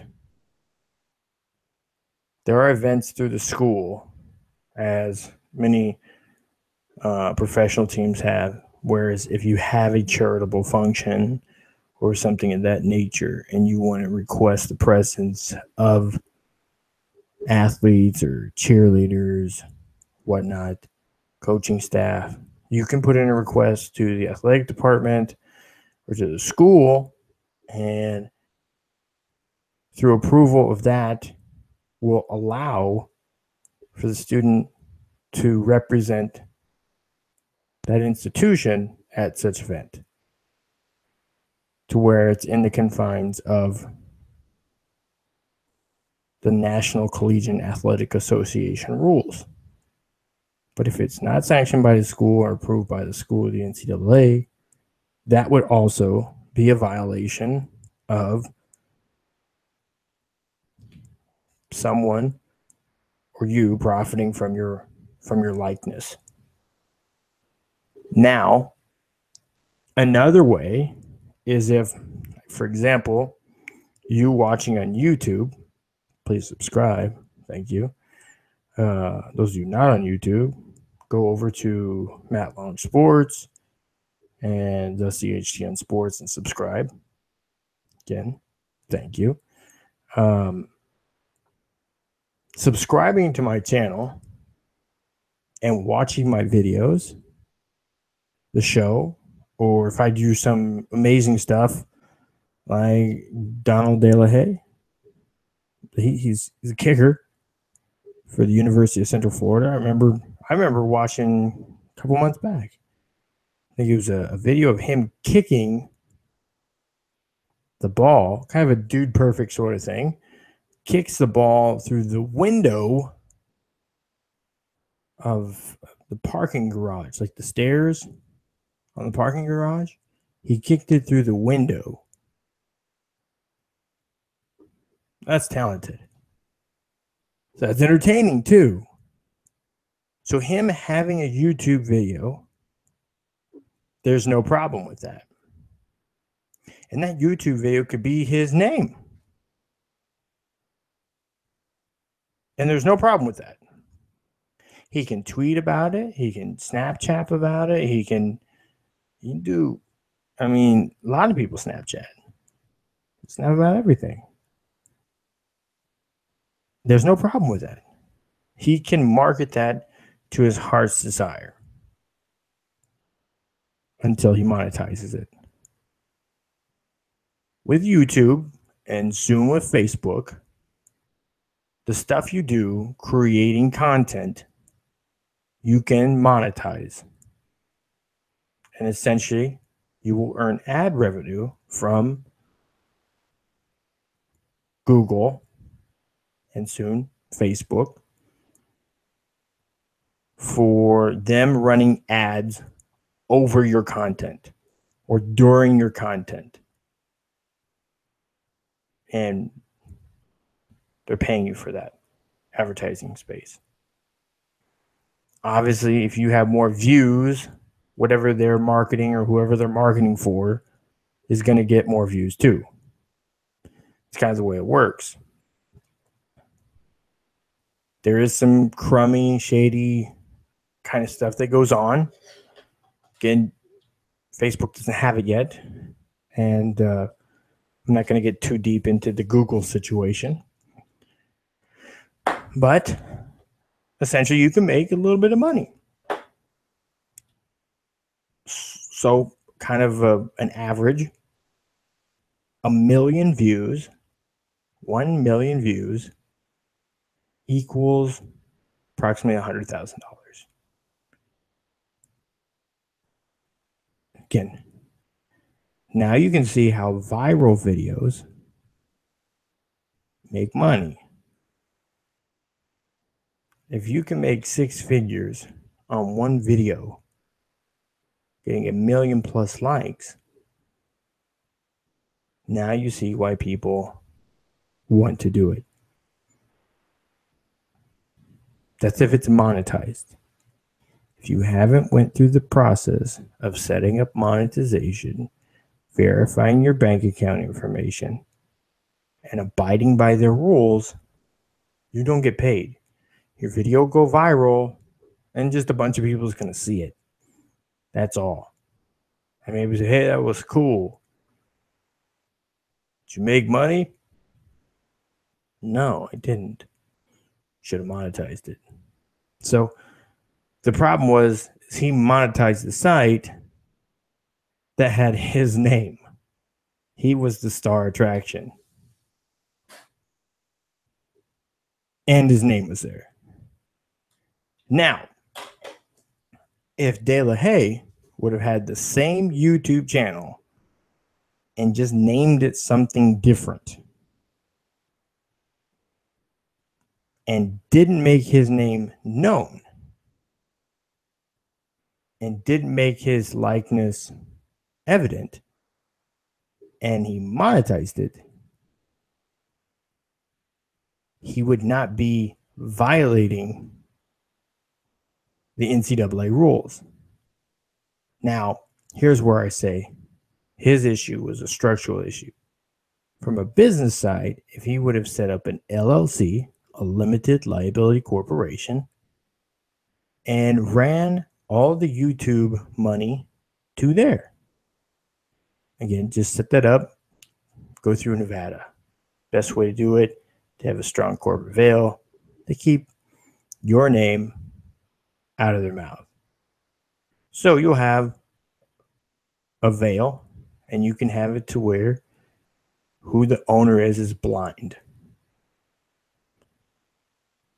Sometimes people do a blind trust. So it's set up, a trust owns it. It's blind. You don't own it. Frankly, if you own a business, you don't want to own the business. You want to be able to have the most influence over the business and profit from it that way. Owning is liability. It is. Think of it. Anytime you farted and people say own up to it, that's liability, isn't it? Owning up to it, is that not taking liability for what the actions are? You're learning something here. It's a sports show, but we'll talk business. Now, if the LLC zeroes out into an S corp, that's great, but you still don't want to own an S corp either. So he would essentially be the manager of the S corp that is contracted by the LLC, and he pays himself a W-2 wage. So he's paying his FICA taxes, paying unemployment taxes. Shit doesn't work out, he can file for unemployment. Now, other beautiful side of that is on the investment side, he can file some of those investments away as a K1, which is tax-free investing. Look at that. You didn't have to pay your CPA to tell you that. But you should talk to your CPA about that if you own a business or plan to own a business. They're probably going to tell you you're not going to want to do LLC, S Corp sort of things unless you're making over $10,000 a year. Usually what the advice is. I'm not a CPA. I'm not a lawyer. I guess anybody can really be called a financial advisor. I've held financial licenses. So maybe, I don't know. But that's what I've learned. And I just want to pass it on. So if he would have structured his business better, he would have been able to do that. So if you're a student athlete and you want to do exactly what he did and make money, just set it up the right way. Don't put your name or likeness on it. You can make as much money as you want. There's no issue. Because they take issue with you making money off your likeness or having some sort of advantage at a job or earning money because of who you are and your status. That's your likeness. So next time you guys go by and you hear somebody saying, well, that's crap. That's crap that student athletes can't make money. No, they can. You can own a business. If you are a student athlete and you decide you want to buy a car wash, as long as you don't put your name on the damn car wash, there's no issue. As long as your name doesn't go on the marketing saying that this is my car wash or I'm at this car wash and you should come buy car washes here because of me, as long as you don't sell yourself, you're fine. You can have a car wash and own a car wash and say, listen, you should come down because it's the best damn car wash. You're fine. People don't understand the way the rule works. Now, some are upset because the NCAA had asked him to give the money back. Some of the money he spent and earned, they're asking him to give it back. Well, he can't just give it back to Google and repurpose that back to their customers. They paid for marketing. I'm sorry, NCAA, that's not the way that it works. So there's really no one to give it back to because businesses paid to run their ads there. And here's a little insight into Google. So from the AdWords side, AdWords is you're the business paying for ads. On the AdWords side, you have basically every time you're setting it up to where you have a campaign and keywords that are hit. If somebody types in those keywords and clicks on your link, you pay. And depending on the way that you type them out, if there's a bracket or parentheses or just straight up, it will depend how much money you end up paying for that particular lead. Now, if you have a phone number attached to that lead, guess what? You're thinking, oh, cool. 90 seconds. They called me and I will have their information. Wrong. You won't. You will have gotten a phone call. I hope the hell you answered and got their information when you answered the phone call. Because if you didn't, you get the area code. And approximately what time they called and about how long the phone rang. That's it. That's 60 what you get. seconds. Sometimes hundreds of dollars. Now, on the other end, maybe you clicked on my YouTube channel. If that was a high dollar lead, I'll get paid more. Now, it's debatable what people are getting. Are they getting enough? Do you know if you're getting the right amount? There's really no way to tell because Google doesn't share what that commission sheet is with anybody. So you have no idea to know how much money you should be earning. You basically get whatever they give 10 you. seconds. Now, if somebody clicks on your links, those ads, too many times by mistake, or they're just really indecisive people, you may no longer get to monetize anything. They can just freeze your account, decide they're not going to pay you, and say it's because of invalid clicks. Yes, they can say it's invalid clicks. Too many people were interested that didn't buy or spend enough time on the site contemplating if they were going to buy or not. That's a problem because they have to pay out to you for doing it. And they're supposed to reimburse the client for the money on their ads. You have no way of knowing who the company was, if they were reimbursed or not. You're relying on Google to do this 100% for you. You rely on them to give you the right amount, to know if the information, the data they're getting is correct. And if it's incorrect, you're pretty much done. Sorry to tell you that. But that's what monetization is. He essentially set it up to where he makes money. So it's not even a guaranteed stream. So the NCAA asking him to give the money back, some of the money he spent or earned back, I mean, they're probably trying to do that in a way of saying, hey, we can save your eligibility. We can reinstate you if you do this. This is your good faith measure. Because in all honesty, he, by the book definition, he violated the rule. He literally took his page, monetizing it, meaning making money off of his likeness. The videos are pretty much him kicking a football. Like Dude Perfect kind of stuff. And it's entertaining. And he's made a little money doing it.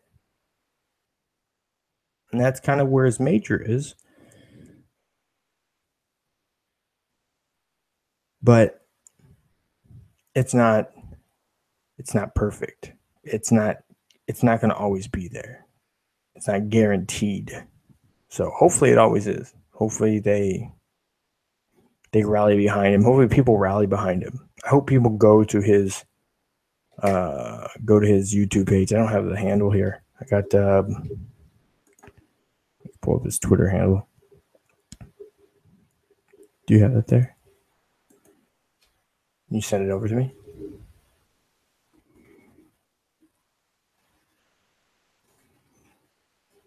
I'll pull it up here on Twitter. So you have his handle. It's D something.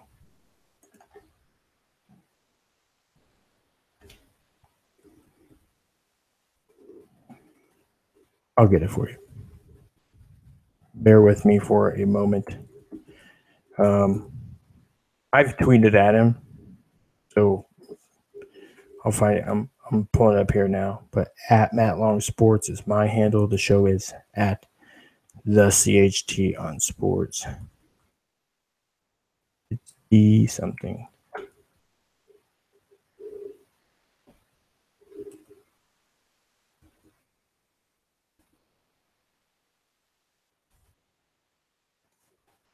All right, here it is.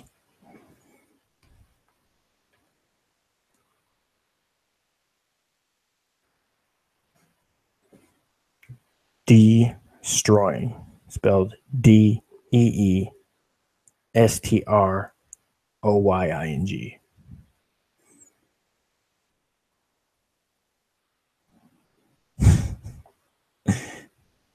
I don't know what's going on right here.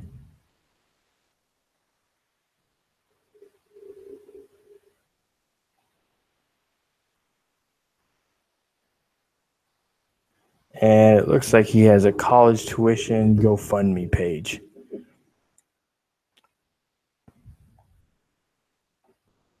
I'll see if I can get him on next week. Let's see what I can do there. I mean, he's up to almost 10,000 followers, myself being one of them.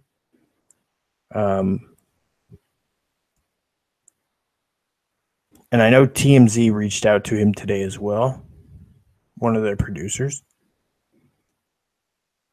So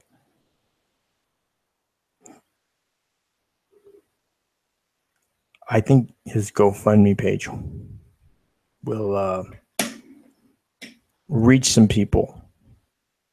We'll see where he goes with this. I'm going to try to see if I can get him on next week. I don't know if it's possible. It's possible, but I don't know if he will. We'll see. Try to get him on next week. And we'll see what happens there. But again, it's a minor thing. It's just some minor tweaks, and it's not an issue with the NCAA. Minor tweaks. So,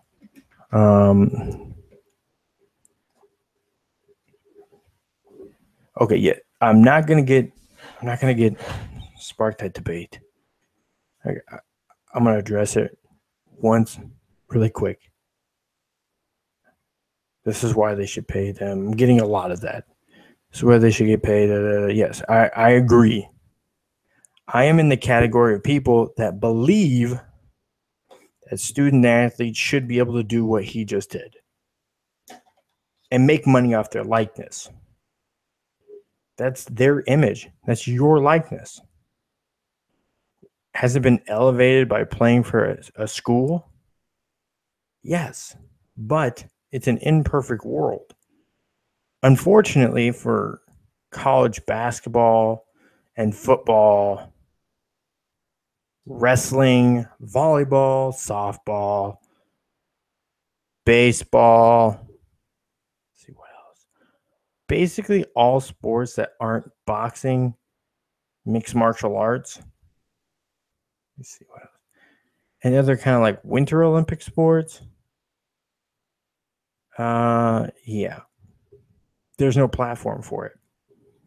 There's no amateur version that is not linked to schools or to the NCAA. See, Steven Nelson had an advantage, not just because he spent 7 years in the military and boxed in the military as well, but because as an amateur, he could have been 15 or 16 as an amateur and coming up and fighting in the Olympics, in the Pan Am Games, and in the World Series of Boxing. I mean, boxing has that going for it. There is opportunity in amateur boxing. If you can get to the point and seize the opportunity, it's there. Unfortunately for major sports, major U.S. sports, even soccer has clubs. Like here, like I'll use the Villages, for example. So the Villages soccer club, they have their what they call non-competitive. It's basically 8 and under, U8. And it's recreational. So I figure once you're U9, you've gotten to competitive soccer, truly competitive soccer, because now you're in high school, basically. Now you've gotten to that age. Well, you can play in these amateur leagues. And again, it's not a school thing. You can get a lot of these kids, I know for the graduating class for the Villages, from what I understood, there was 3 graduating members of that team got scholarships. So again, it may go hand in hand with the school and maybe youth sports within the state and fall under the sanctioning body for schools because they're playing other schools. But if you're on an amateur team, say like even hockey does, say hockey. So as an amateur hockey player, if you plan on playing hockey and going from the juniors into up through other ranks of professional hockey, it doesn't matter if you're ineligible to play college or high school, because what you've done is you've separated school and athletics. It's almost what like people are calling for is a separation of church and state, but it's school and athletics. They want to separate the two. They want to be able to go to school and have the sport be an amateur sport where they can make some money. Cash. Because as you get older, you'll realize people value cash that they can spend on what they want more than they value someone's experience or how someone can help you or an item they can give you. But this is a problem with most people. Business lesson number 2. Marketing, networking, bartering, those things with yourself, getting yourself out there. So I hope Donald is doing just that. He gets himself out there. He gets to know people. He talks to people. He's not shy about stuff. That will help him, because sometimes it's not about the degree, the school you went to. Sometimes it's just about who you know. And because they know you, maybe that's why they trust you. That's why they feel comfortable with you working for them or with them. Maybe you don't have the same experience on paper or the same degrees, but they can see you're passionate, you work hard, and you have an understanding of what you're doing. You have some experience, maybe not the most experience, but you're willing to learn. You have a good attitude about it. And that might be what does it. And you could very well be the best choice without saying, oh, this person's done it for 15 years. They graduated from this school. Now what? What could come with that? A lot of entitlement could come with that. You don't know. So we can't assume on paper everything is the best because it's on paper. Sometimes it's the eyeball test. It's the gut. They'll tell you what it is. So I want to move on to NFL. Kind of lingering on here. Yes, there's tons of messages here. I'm going to move on to NFL. Yes, I do feel college athletes should be able to make money off their likeness, but also, yes, I do feel like they get paid. Room, board, tuition, books, swag, medical treatment, training. The university has to pay for all of these things. These are hard costs, and you pay for none of them. They're awarded to you. In exchange, they expect you to be a part of their extracurricular sports activities. And the more someone gives you, the more they're going to expect in return.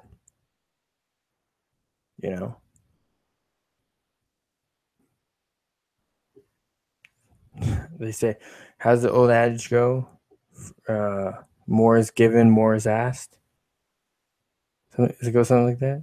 Yeah, something like that. Anyways, so there is no more call-in because we're on overtime. My glasses go. Again, I'm going to get into a little bit of NFL, college football here tonight yet. And a few people wanted me to go on YouTube Live. We'll see. That's a good question. I got somebody asking right here. Tune in. Okay. With TuneIn Radio, we're not on TuneIn yet. We're working on it. But they want the show to be 45 minutes. And that's tough because we do a 3-hour show. And how far are we in right now? We are, let's see here, it's at 10:45. So what's that? We started about 8:40. So we're a little over 2 hours in. I have not ran a single commercial the entire show.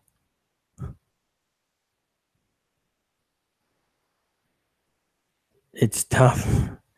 You see, like, your normal 3-hour show on the radio that you listen to is not 3 hours, because every 10 to 12 and a half minutes or so, they cut to a 3 to 5 minute commercial. Sometimes 7 minutes. It just depends. Sometimes those sales guys can just pack the ads in. I don't have those. You know, we get the stuff through some of the ads on the site, some sponsors. You know, I'll do product drops on the air, some reads. I just don't I don't have any spots right now. If I had spots, I would run them.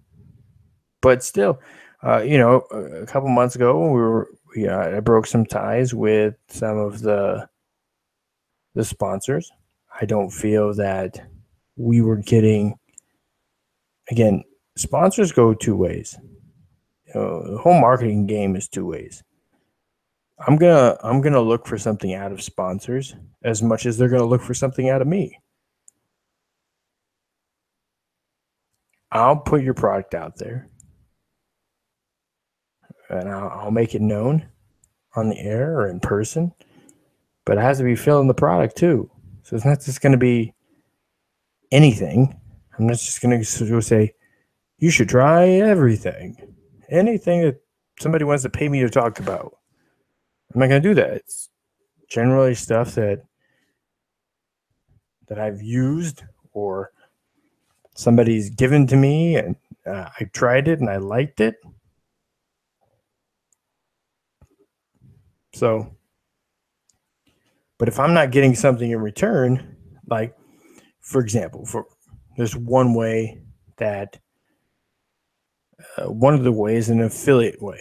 So, like, for example, you hear say for example, with Lyft, I do some marketing with Lyft.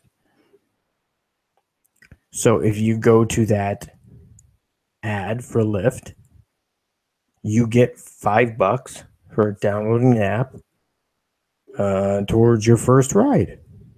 $5. I don't know how far that'll get you. If it's a big city, if it's a major city like Tampa, most rides are probably, if you're going from one bar to the next, or like if you're in Tampa and you're going from Soho to downtown, or from Ybor to Seminole Heights, and you're looking at $5-6. You're going further, I mean, if you want to go from Ybor to downtown St. Pete, that's $22. 5 would have been covered. So obviously I take these rides frequently enough. I know the rates. But if you go and you use that promotion code,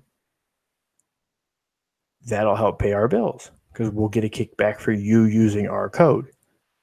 Now, if you go through the link and you don't use the code, or you change the code to a different code, regardless of what we've done from our end, we wouldn't get credit for it. So when you hear like Cowherd or Micah Mike say, let them know, or you hear somebody like a local guy at the air conditioning place or the car dealership, let them know that Big Rig and Bam Bam sent you. Okay, that's good. Because what that just did is it said, okay, on this show, person that's involved with this show got us a customer, or at least a lead, a prospect. So you can tally that for that form of marketing. Problem is most businesses don't keep track of these things. So that's how. I mean, people ask. Yeah, I will run spots if it's the right spots. No problem with that. So,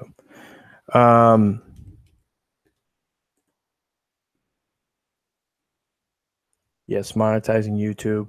That's another one. Yes, we will monetize Facebook once that's an option. I'm not going to go into the tech stuff or more marketing stuff. Let's get back to sports, people. NFL questions. I'm going to go into NFL. NBA. Okay, I'll venture into that. I teased it at the beginning of the show. I'll go ahead and do NBA. I'm seeing a few NBA questions here. Cavs questions. So I'll do that. I'll go ahead and do that. Let me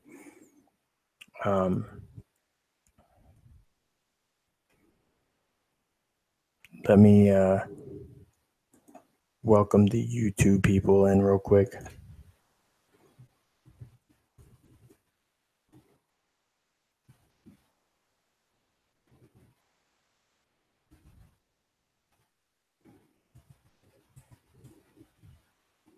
For a second.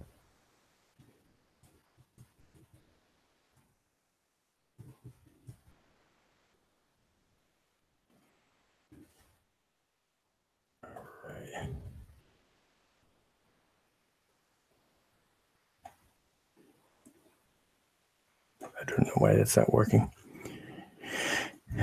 Can you look at this? We'll figure it out, people. Bear with me for a second.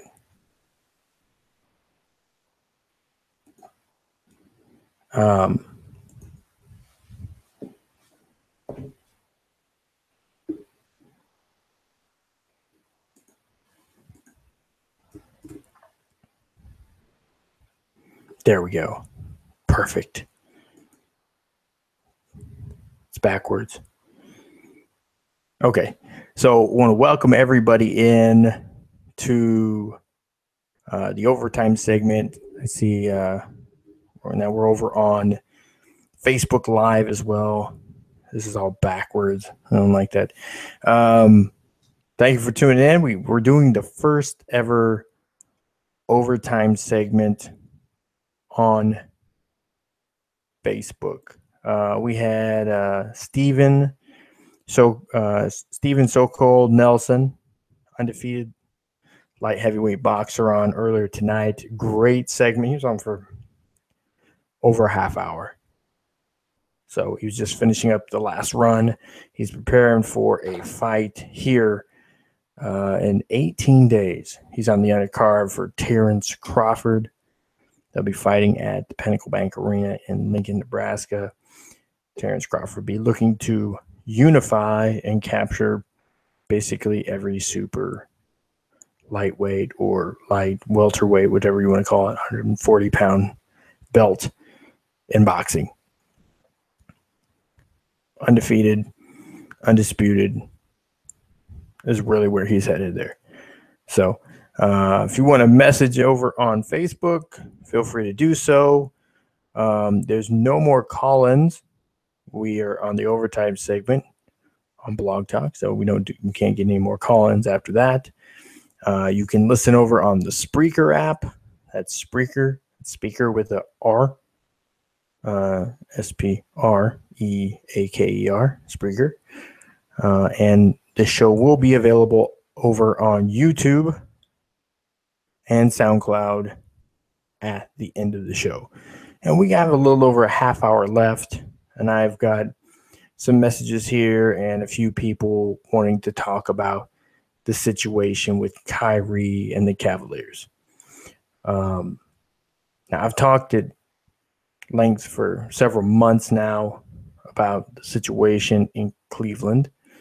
I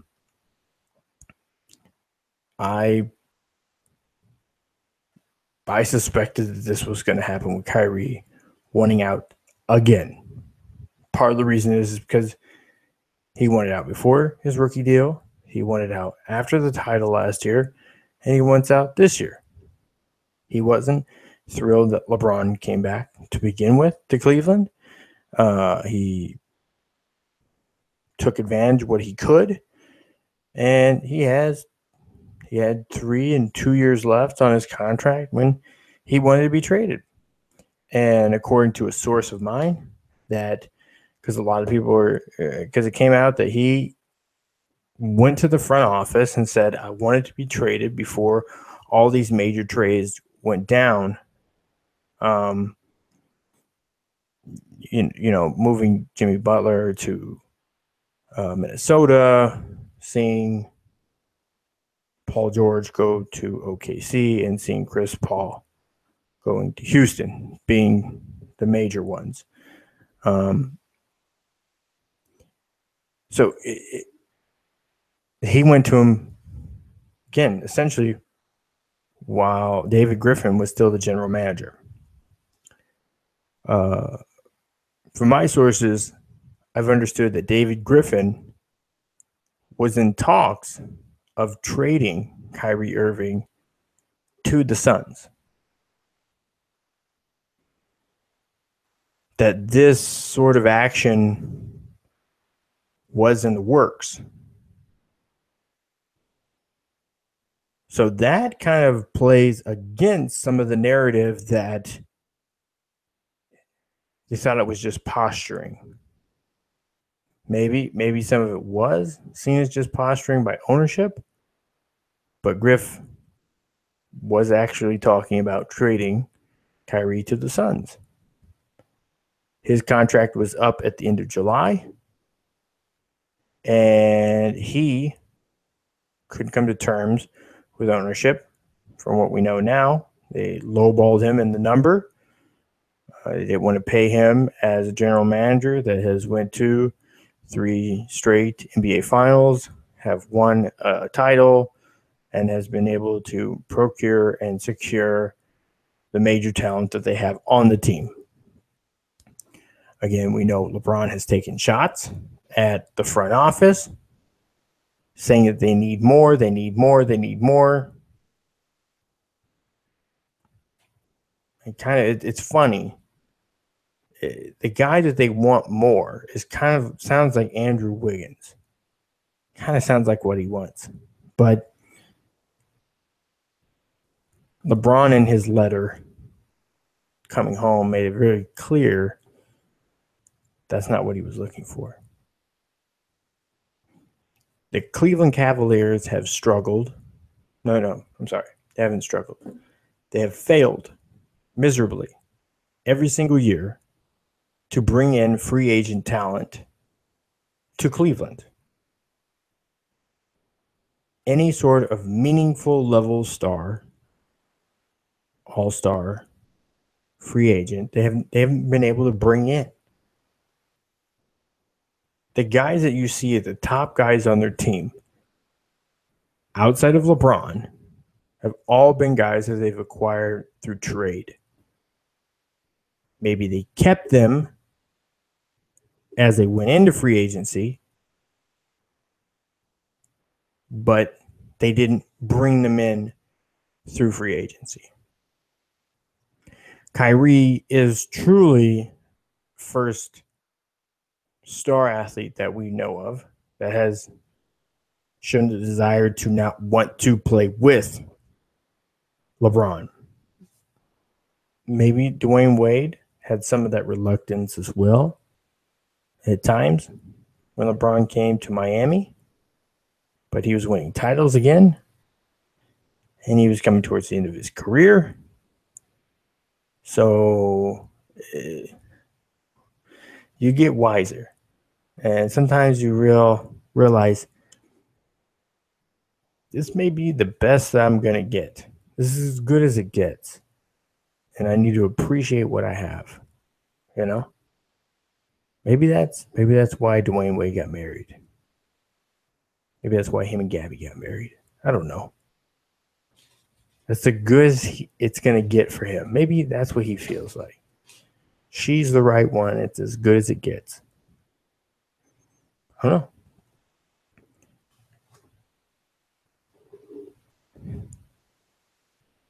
So now there's a video that everybody was aware of at the wedding of Kyrie mocking, more so Steph Curry mocking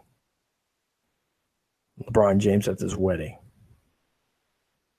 Now, from what I've heard of accounts from at the wedding, nobody had any issue with this at the wedding. It wasn't a big deal. It was a joke, and people moved on with their life and the wedding. Media obviously sees this as a big diss. You know, how do you do that? You talk about his back, and his feelings are hurt. Let somebody talk about somebody upset did as them, and they caught feelings. I really don't. I don't see this as a big issue. I truly don't. Kyrie doesn't want to like everything about LeBron, or maybe he likes him and he's a good friend, and he thinks he's weird, so he makes fun of him. Take it or don't. He's not going around bullying LeBron James. He's making fun of him. And if that hurt his feelings, then him and LeBron can take that up with one another. I'm not saying he's a comedian. And that's the other thing, is like comedians. I know a lot of people are up in arms about Lil Duval's comments towards transgenders. And I think the biggest problem we have here in America, in the world truly, is having a clue of what the hell you're talking about before you open up your mouth. I think that's a lot of where Lil Duval's comments come from. He feels a certain type of way, and he painted a certain type of scenario that probably would never happen. And the funny thing is, I'm going to say this. You're going to go Google it. Do you know the difference between transsexual and transgendered? I bet you don't. Most people don't. They hear trans and they just think it's the same thing. They're different.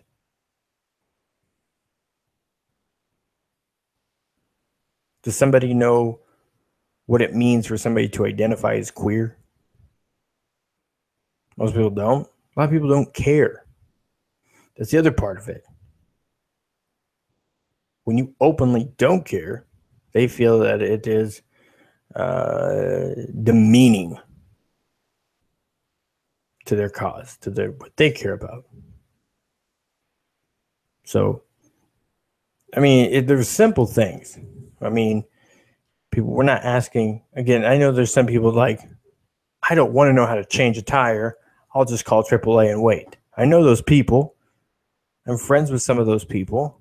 Me, I'm just going to change the tire and go because it's going to be quicker for me just to change the tire and leave than wait for AAA.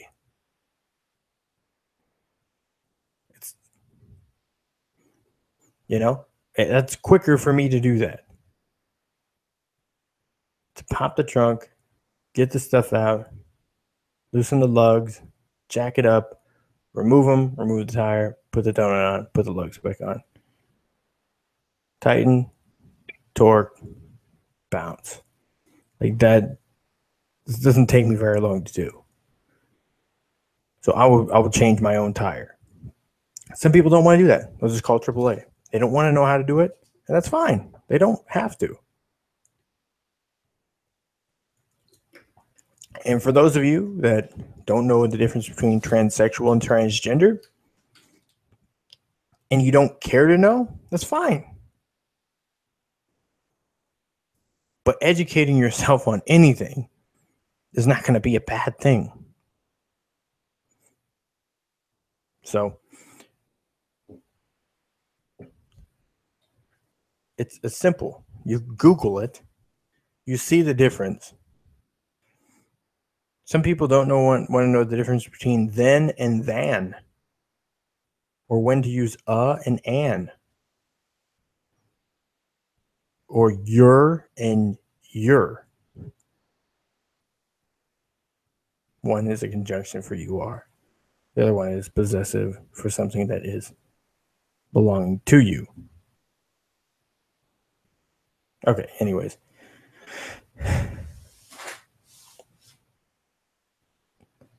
This is not an issue.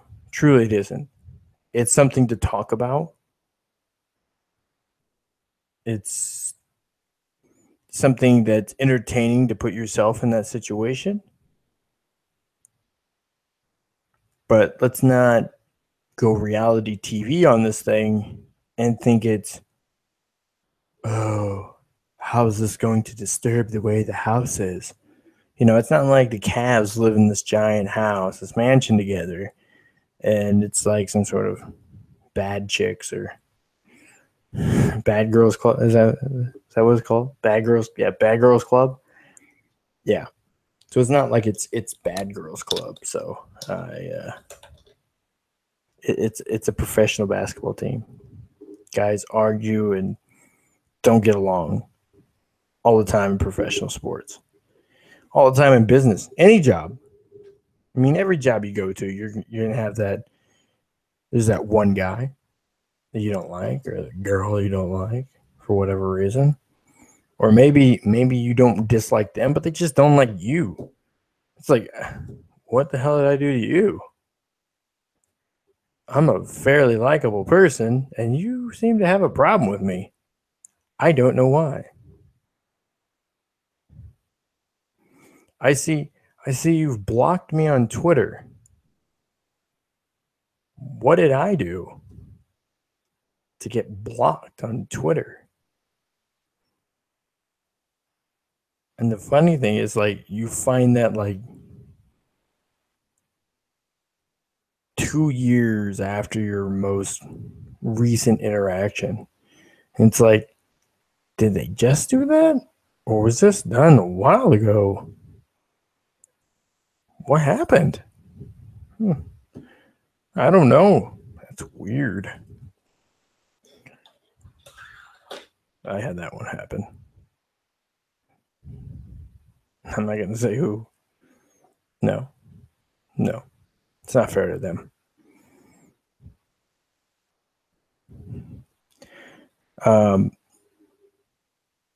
But from all of what I could see what's going on in Cleveland, Kyrie very well maybe opening the season in Cleveland as a Cavalier wouldn't be surprising a single bit to see him opening the season up in Cleveland. He does have 2 years left on his deal. Right now is kind of like the peak of sending him away. And if Cleveland wants to get assets for him, then they need to wait till December, basically. They want to get their best deal they can. They have to wait till December. Because that's when the teams that can provide the most in return for Kyrie can do so. That'd be the Timberwolves. They have to wait till, I think it's December 31st. So all we can do is keep an eye on it, watch it unfold. But let's not pretend like now there's this, we're building up to some sort of celebrity death match between, that was a fun show, by the way. Celebrity death match between LeBron James and Kyrie Irving. Let's not pretend that this is something that's really going to happen. Like they're going to be on the undercard for McGregor Mayweather. Yeah, it's not going to happen. So,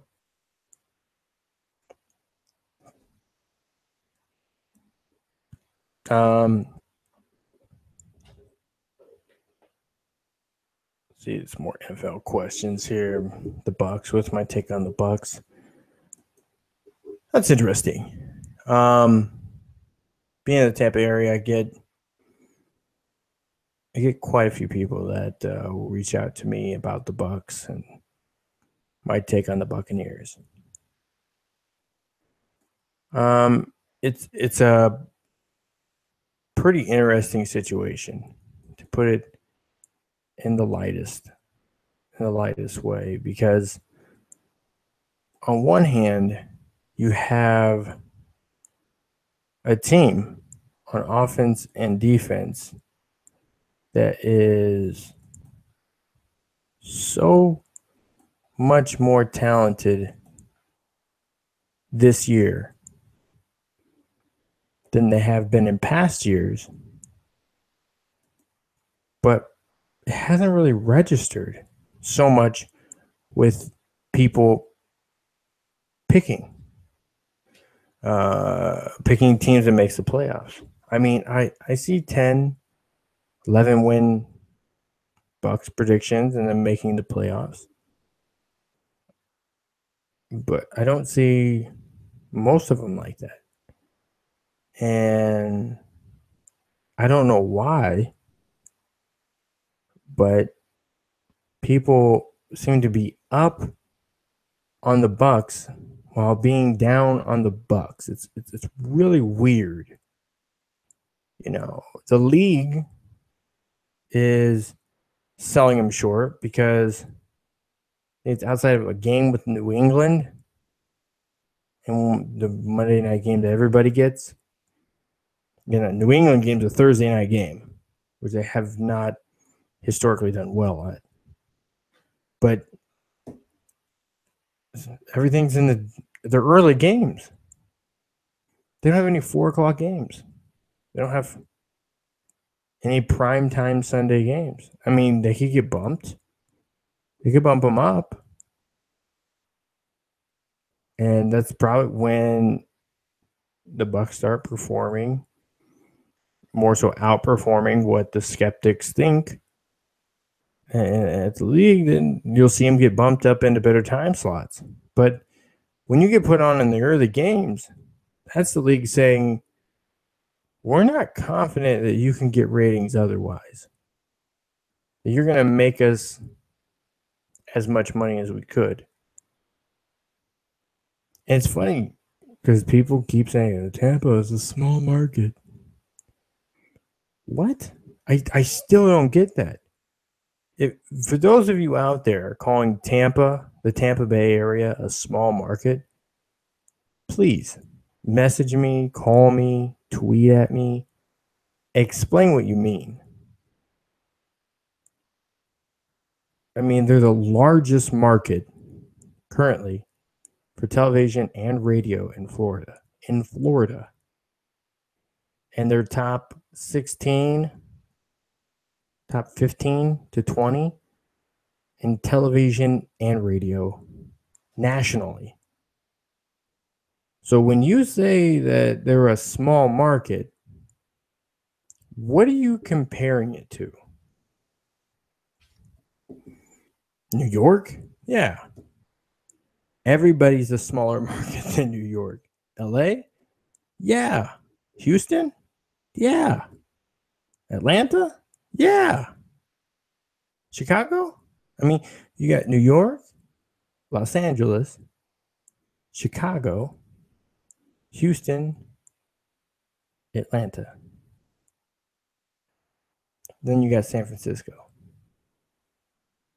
I mean, that's your top 6 markets in the country. Dallas, I think, is right after that. Dallas is like 8,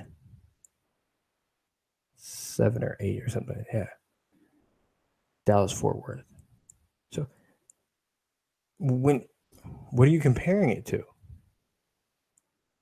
Because what I see, as far as market size, is they're up there, top 20 across the board, whatever you want to look at.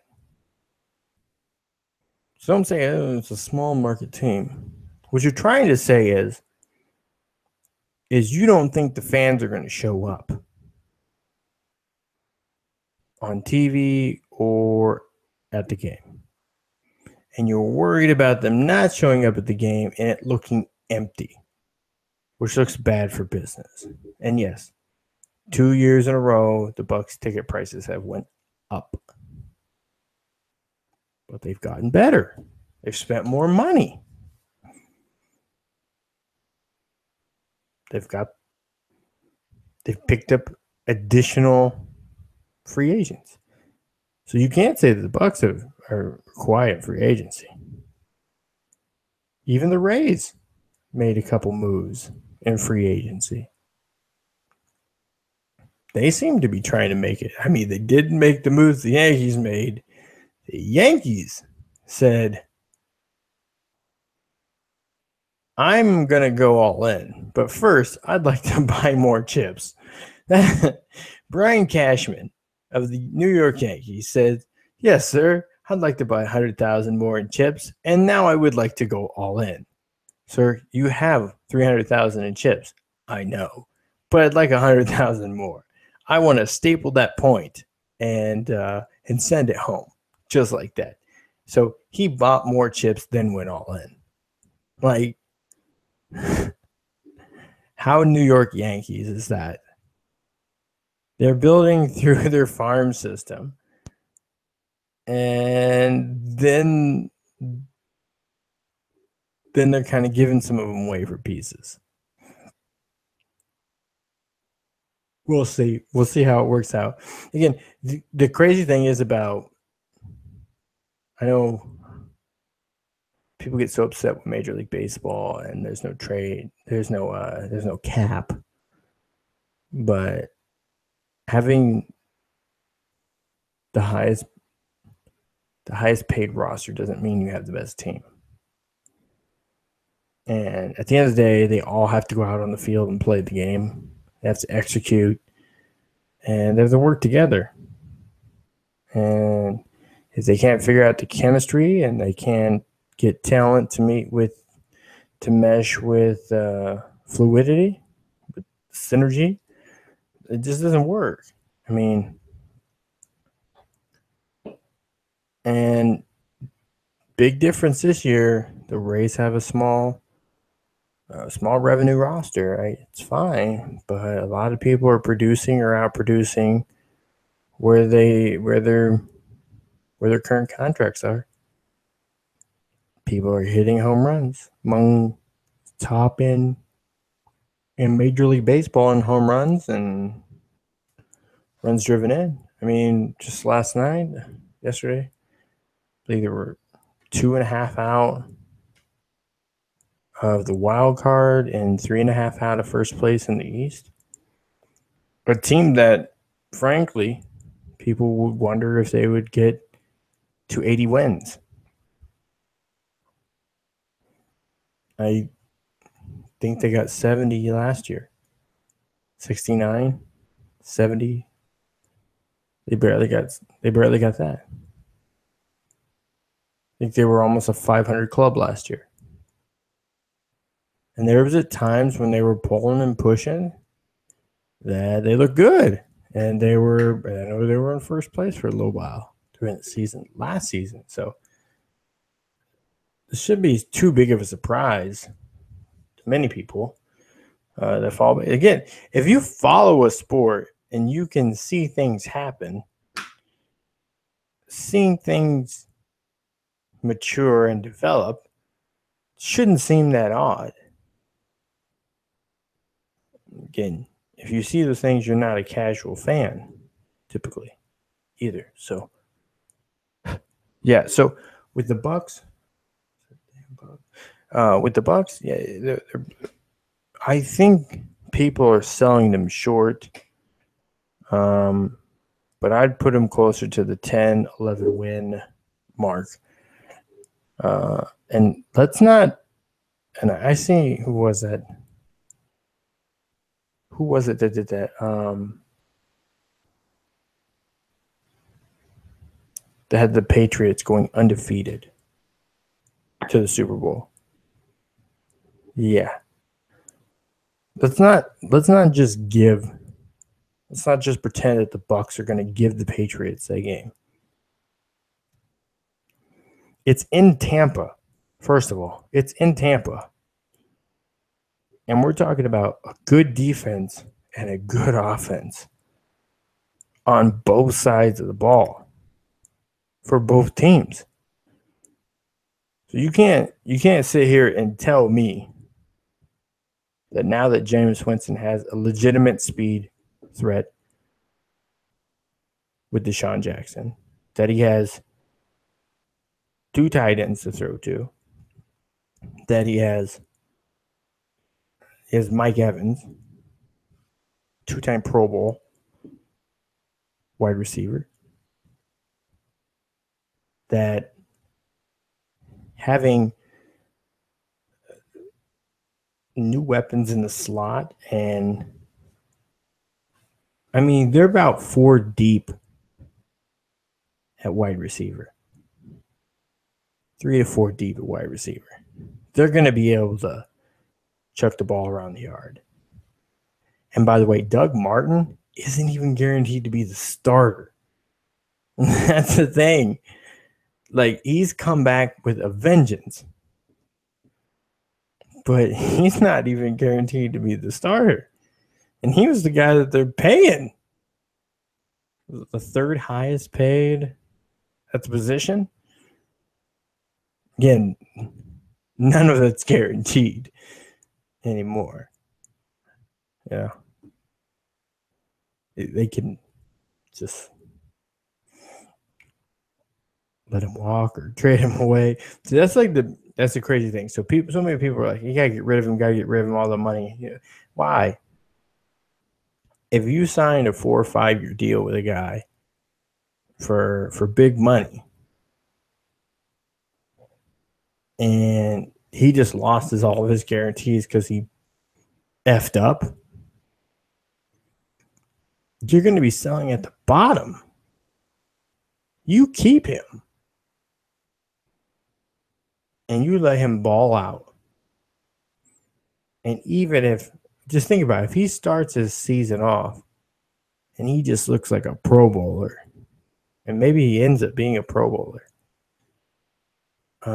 but your second and third choice just looks so good as well. Maybe by the trade deadline, you're like, I think we need more help up front. Maybe we need more help at safety. I don't know. Maybe we need a corner. You need a corner and an offensive lineman. So you trade him away. Get the pieces you need. That contract should be pretty easy to move. So you're balling out and you're fulfilling what... See, that's the thing is, teams like to get players in contract years. Getting the player in the contract year is the good thing because they're going to play as hard as they possibly can. And you can't say that, well, if he's a professional, doesn't he be playing hard all the time? Yeah, he does, probably. But there's this thing in human nature, in any animal nature, it's called fight or flight. When you get close to the fire, you're going to resist a little bit more not to get pushed in the fire. You're going to find something extra somewhere to get there. Maybe it's through unapproved medication. That's what Doug Martin chose. Unapproved medication. So he got caught, and he didn't go in the fire, but he also lost his guaranteed money on the contract too. So no,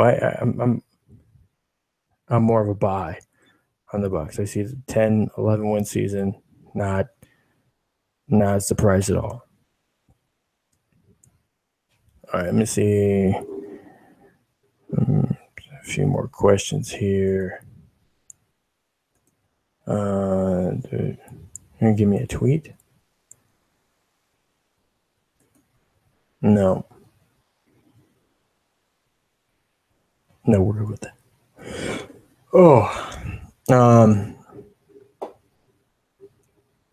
We only got about 5 minutes left in the show anyways.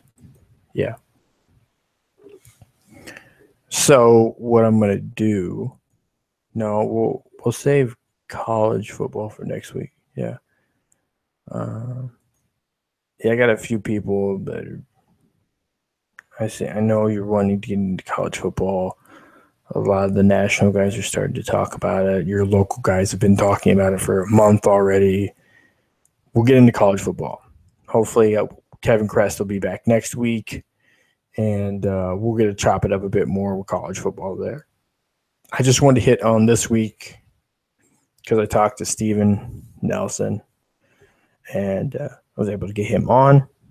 So he's a light heavyweight professional boxer, undefeated. So I wanted to get his perspective. Again, he's out in Colorado Springs training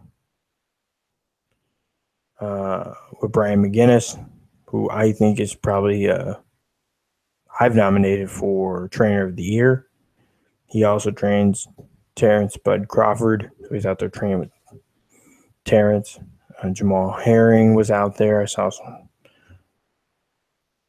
photos with Jamal and Adrian Broner, who just lost this weekend to Mike Garcia, was out there for a little while as well. So, I'm trying to bring some more of these things to the forefront for you guys. If you guys have requests, put them up. Let me know.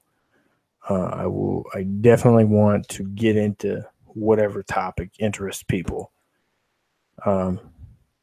Yes, I know college football is interesting. I'll get into it next week. We don't have time. We don't have time this week. I wanted to give special attention to the sport of boxing because we just had a good fight, a major fight, and even a bigger fight coming up on the 19th. The real big fight. We're going to see something that could be potentially very historic. A guy to own basically every belt in a weight division. That is very rare. That is rare air, my friend. So, August 19th, if you can't make it to Lincoln, Nebraska, yes, a major sporting event happening in Lincoln, Nebraska. Blog Talk Radio. Goodbye. That is not a football game. That is true. So,